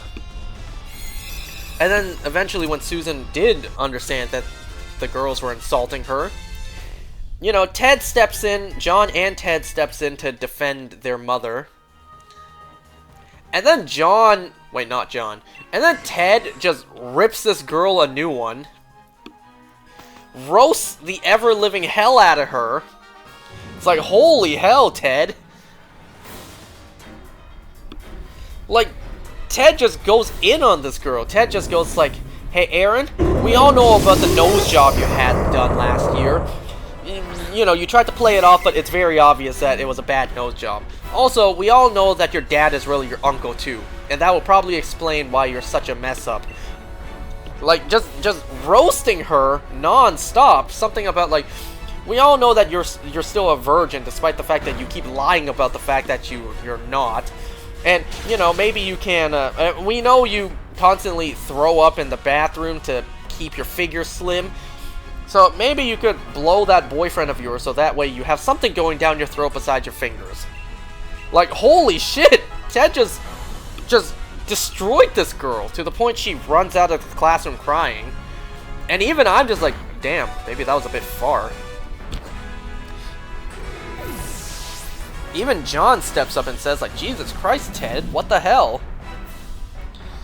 But Susan, being a good person, she follows after Erin into the hallway and tries to comfort her. You know, she tries to comfort the girl by saying, like, when I was your age, I was really self-conscious because I had big ears. But then, I saw on a magazine cover this girl with a really deformed ear.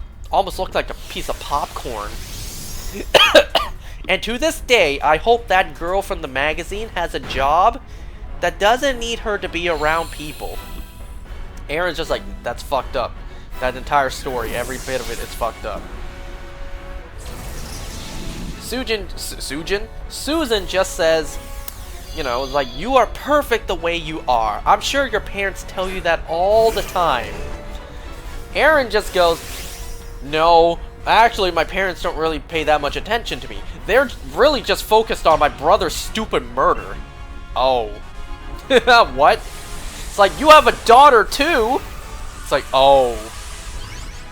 Your parents are focused on your brother's stupid murder. Like, oh. Wow. Anyway, so, yeah, Aaron just leaves the school. We cut back to nighttime where, you know, Blair is super giddy for Susan. She wants to hear all about Susan's first day at her new dream job. But Susan's just like, Blair, I'm not going back. It was my dream to teach a long time ago, but life has changed for me. I don't want to be a teacher anymore. But Blair, she just keeps on pushing, like, no, you can do both. You can live out your dream and do laundry here at home.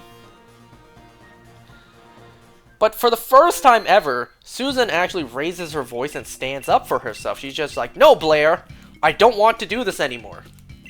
Oh, I'm so sorry for raising my voice. Are you okay, Blair? I'm so sorry.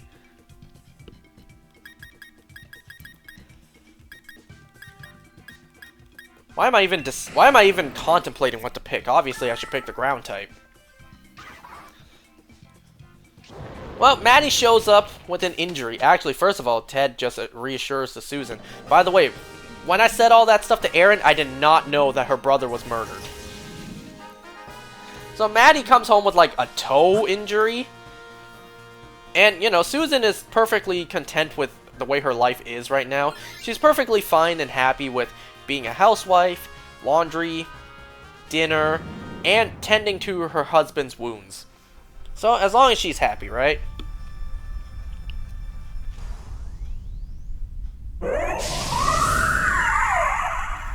There's also this recurring gag throughout the episode where Susan just constantly offers them chocolate milk. Offers her family chocolate milk, offers the student Aaron chocolate milk. And also at the beginning of the episode, Susan was just like, Maddie, you gotta call the doctor. You still gotta make your stool. They said that if you haven't made a stool in 2 days, you gotta call the doctor. And because of this recurring chocolate milk throughout the episode, Ted is, at the end of the episode, just like, you know, Susan, maybe Maddie's bowel problems stem from all the lactose.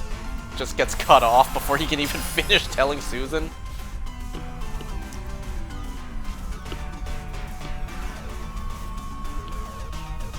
I don't know, it was a very Susan-focused episode, I guess. It went from one storyline to another, very Family Guy structure.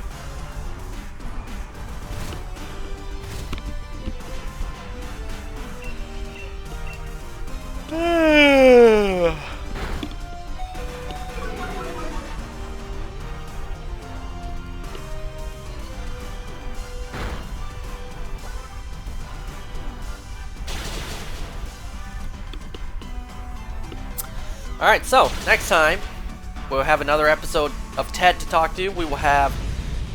Actually, it seems like next time we'll probably have a lot to talk about. Because next time there will be another Oshinoko episode. I don't know about Monarch yet. I gotta look into when the next episode is. Another episode of Ted and Invincible, Season 4.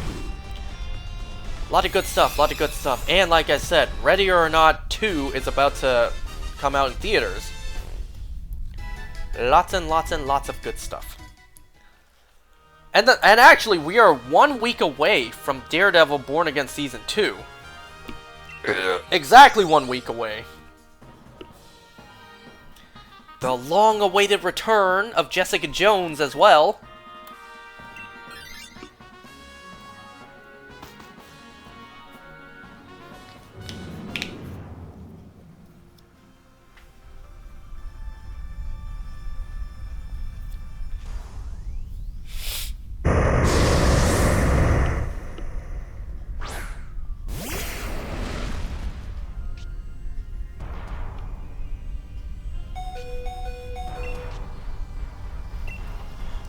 Oh, give me a second, folks.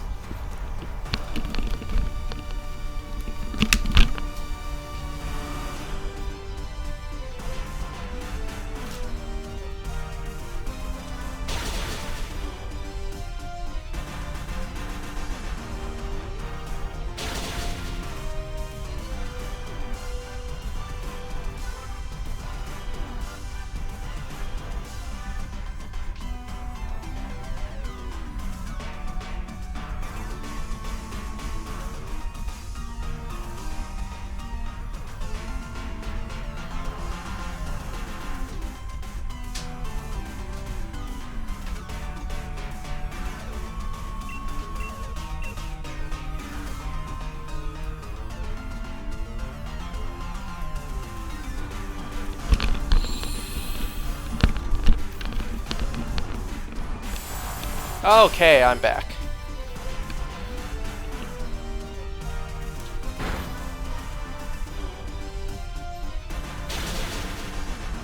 You know, I saw myself in the camera earlier today. I can't believe how fat I look.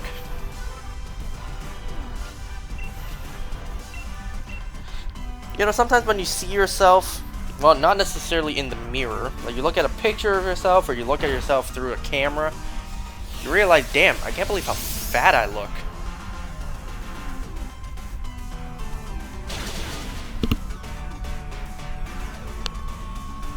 And can you blame me for being so obese? Not really anyone in my family really eats. My sister's not a big eater, nor is my dad, my sister's husband. And given that we have to cook all these people food, once dinner is over, well, there's a lot of leftovers that, if not eaten, will be going to waste. So I eat it. Yeah, I eat a lot during dinner just because everyone else doesn't really finish their food. Look, food is expensive, alright? I'm not letting that go to waste.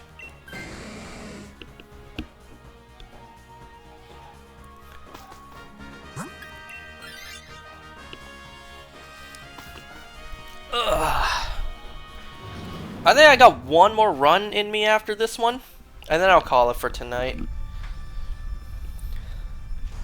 I'll definitely have Pokemon Home subscribed to again by next time.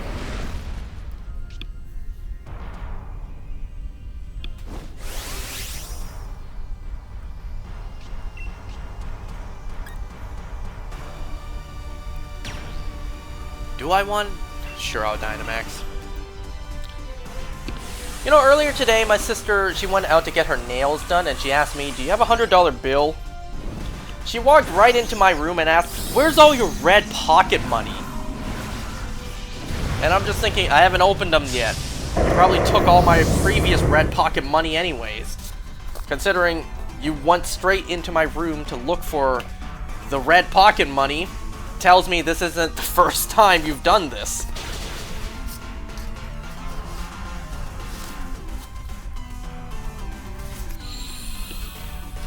You know, I haven't opened my red pockets yet. They've been sitting here in a pile for quite a while, actually. Back when I hung out with my friends last Friday, they were saying, one of my friends was saying how a coworker of his got like $1,700 in red pocket. Like, damn, imagine that. Must have a lot of family, relatives, family friends.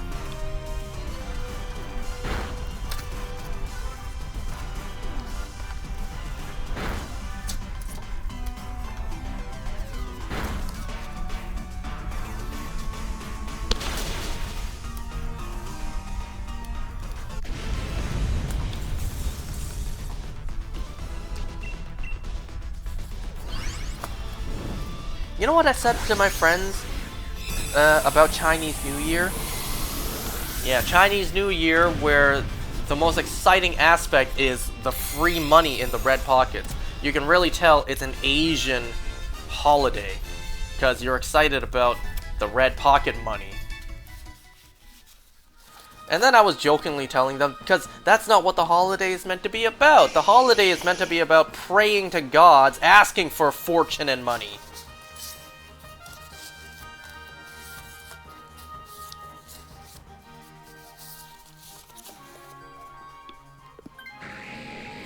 Flygon, nice. You know, supposedly you're supposed to sleep with a red pocket under your pillow? I've never heard of this before. A bunch of my friends said, yeah, I gotta sleep with a red pocket below my pillow, because that's tradition. I'm thinking, I don't know what tradition you guys are talking about. I never heard of that. But then again, I do a lot of quote-unquote traditional stuff that a lot of my friends never heard about. Ugh.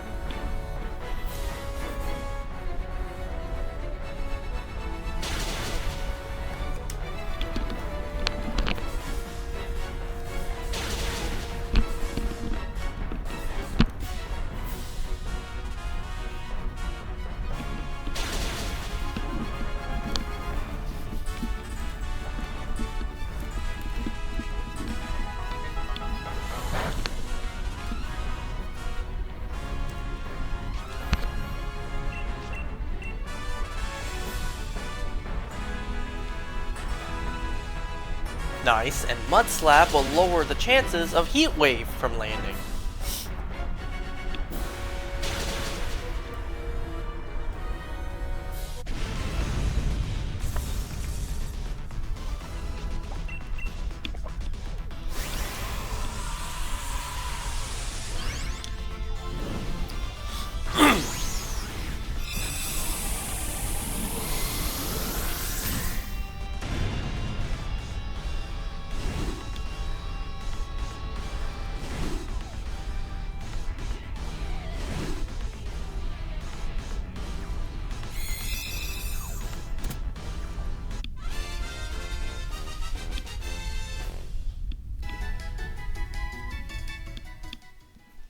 Kaboom! No. You know what? I feel like doing this again. Just because I feel like it.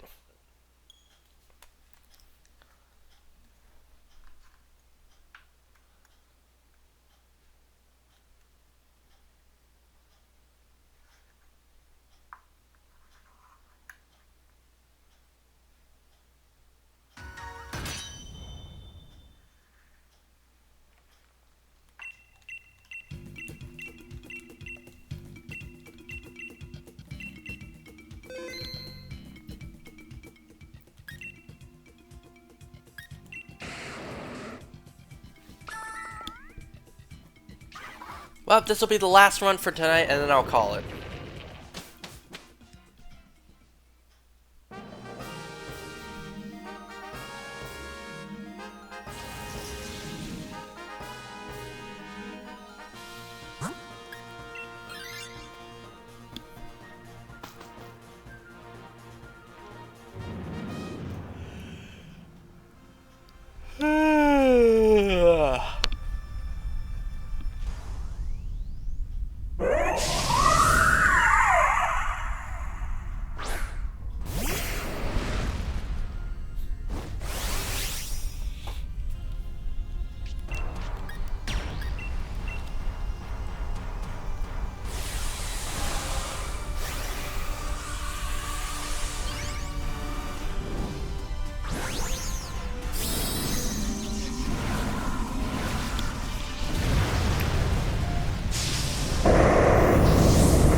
Well, I got nothing else to talk about.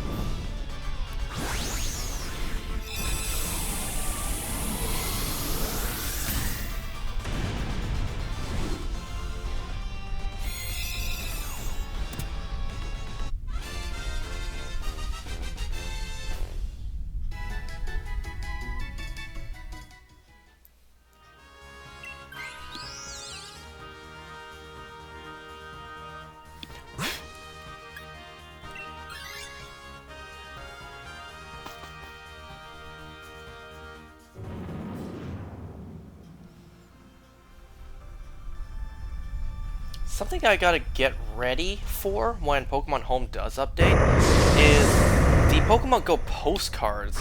Because I'm gonna shiny hunt all the Vivian forms to put into Legend ZA.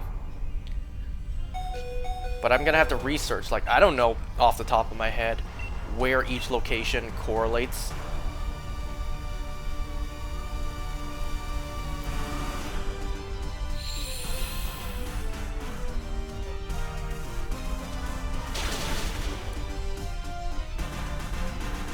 You know, say what you will about AI, but at least it does have some uses.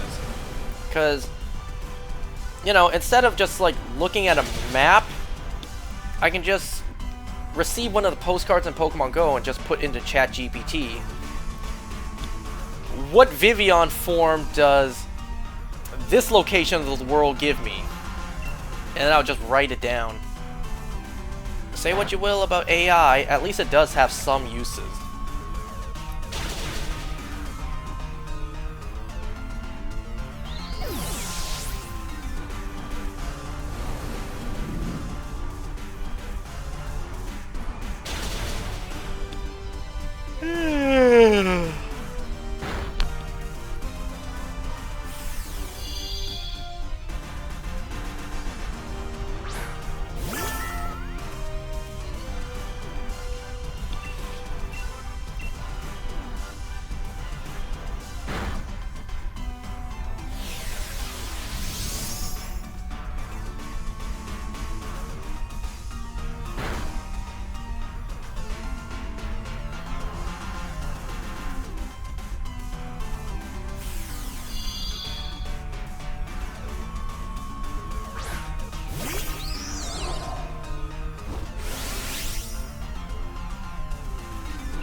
Nice.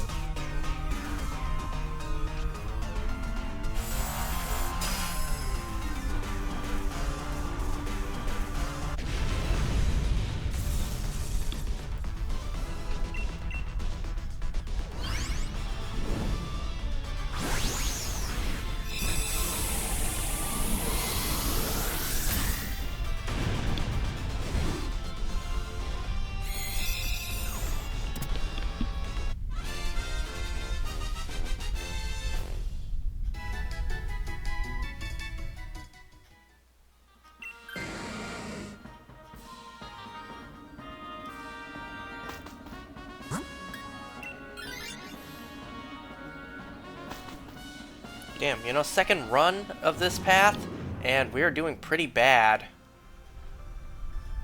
We got beginner's luck the first time we did this path.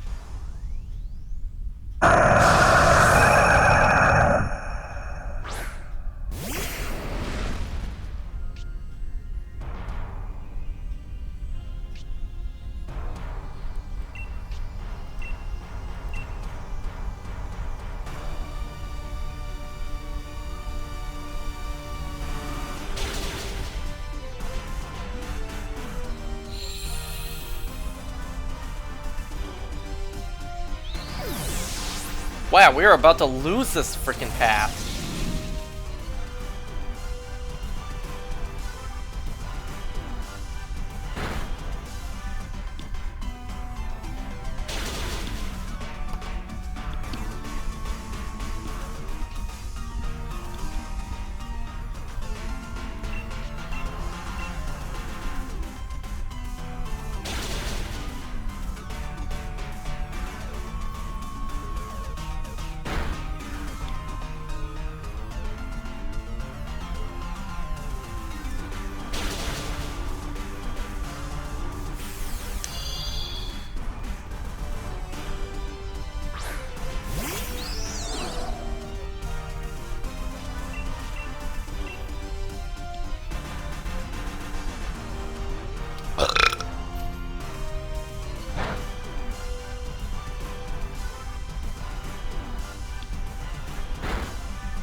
Okay, let's see how we do against Heatran.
Get Dynamax's first turn. Let's see how this goes.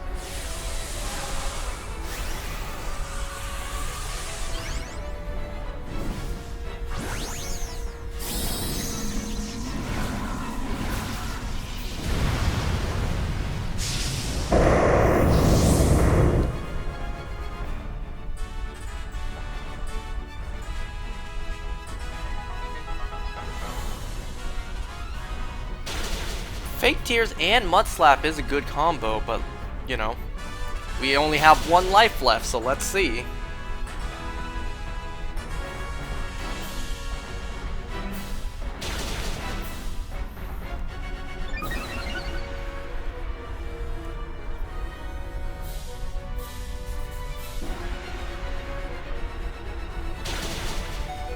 Ooh, that's close.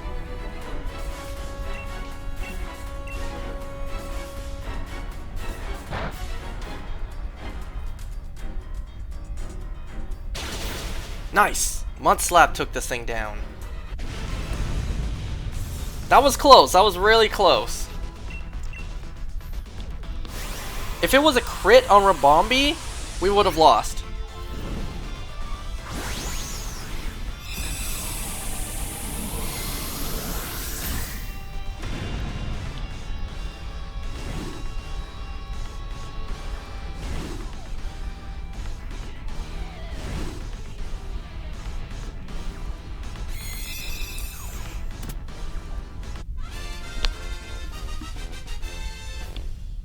Alright, last check for tonight.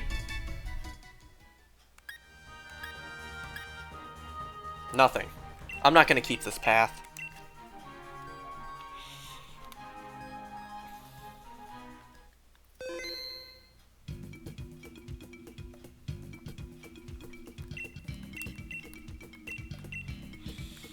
Okay, how am I doing on Dynite Ore? Am I maxed out yet? Nope, we still got a good amount of space. Okay, I'm gonna call it here. Thanks for watching, guys. I'll see you next time.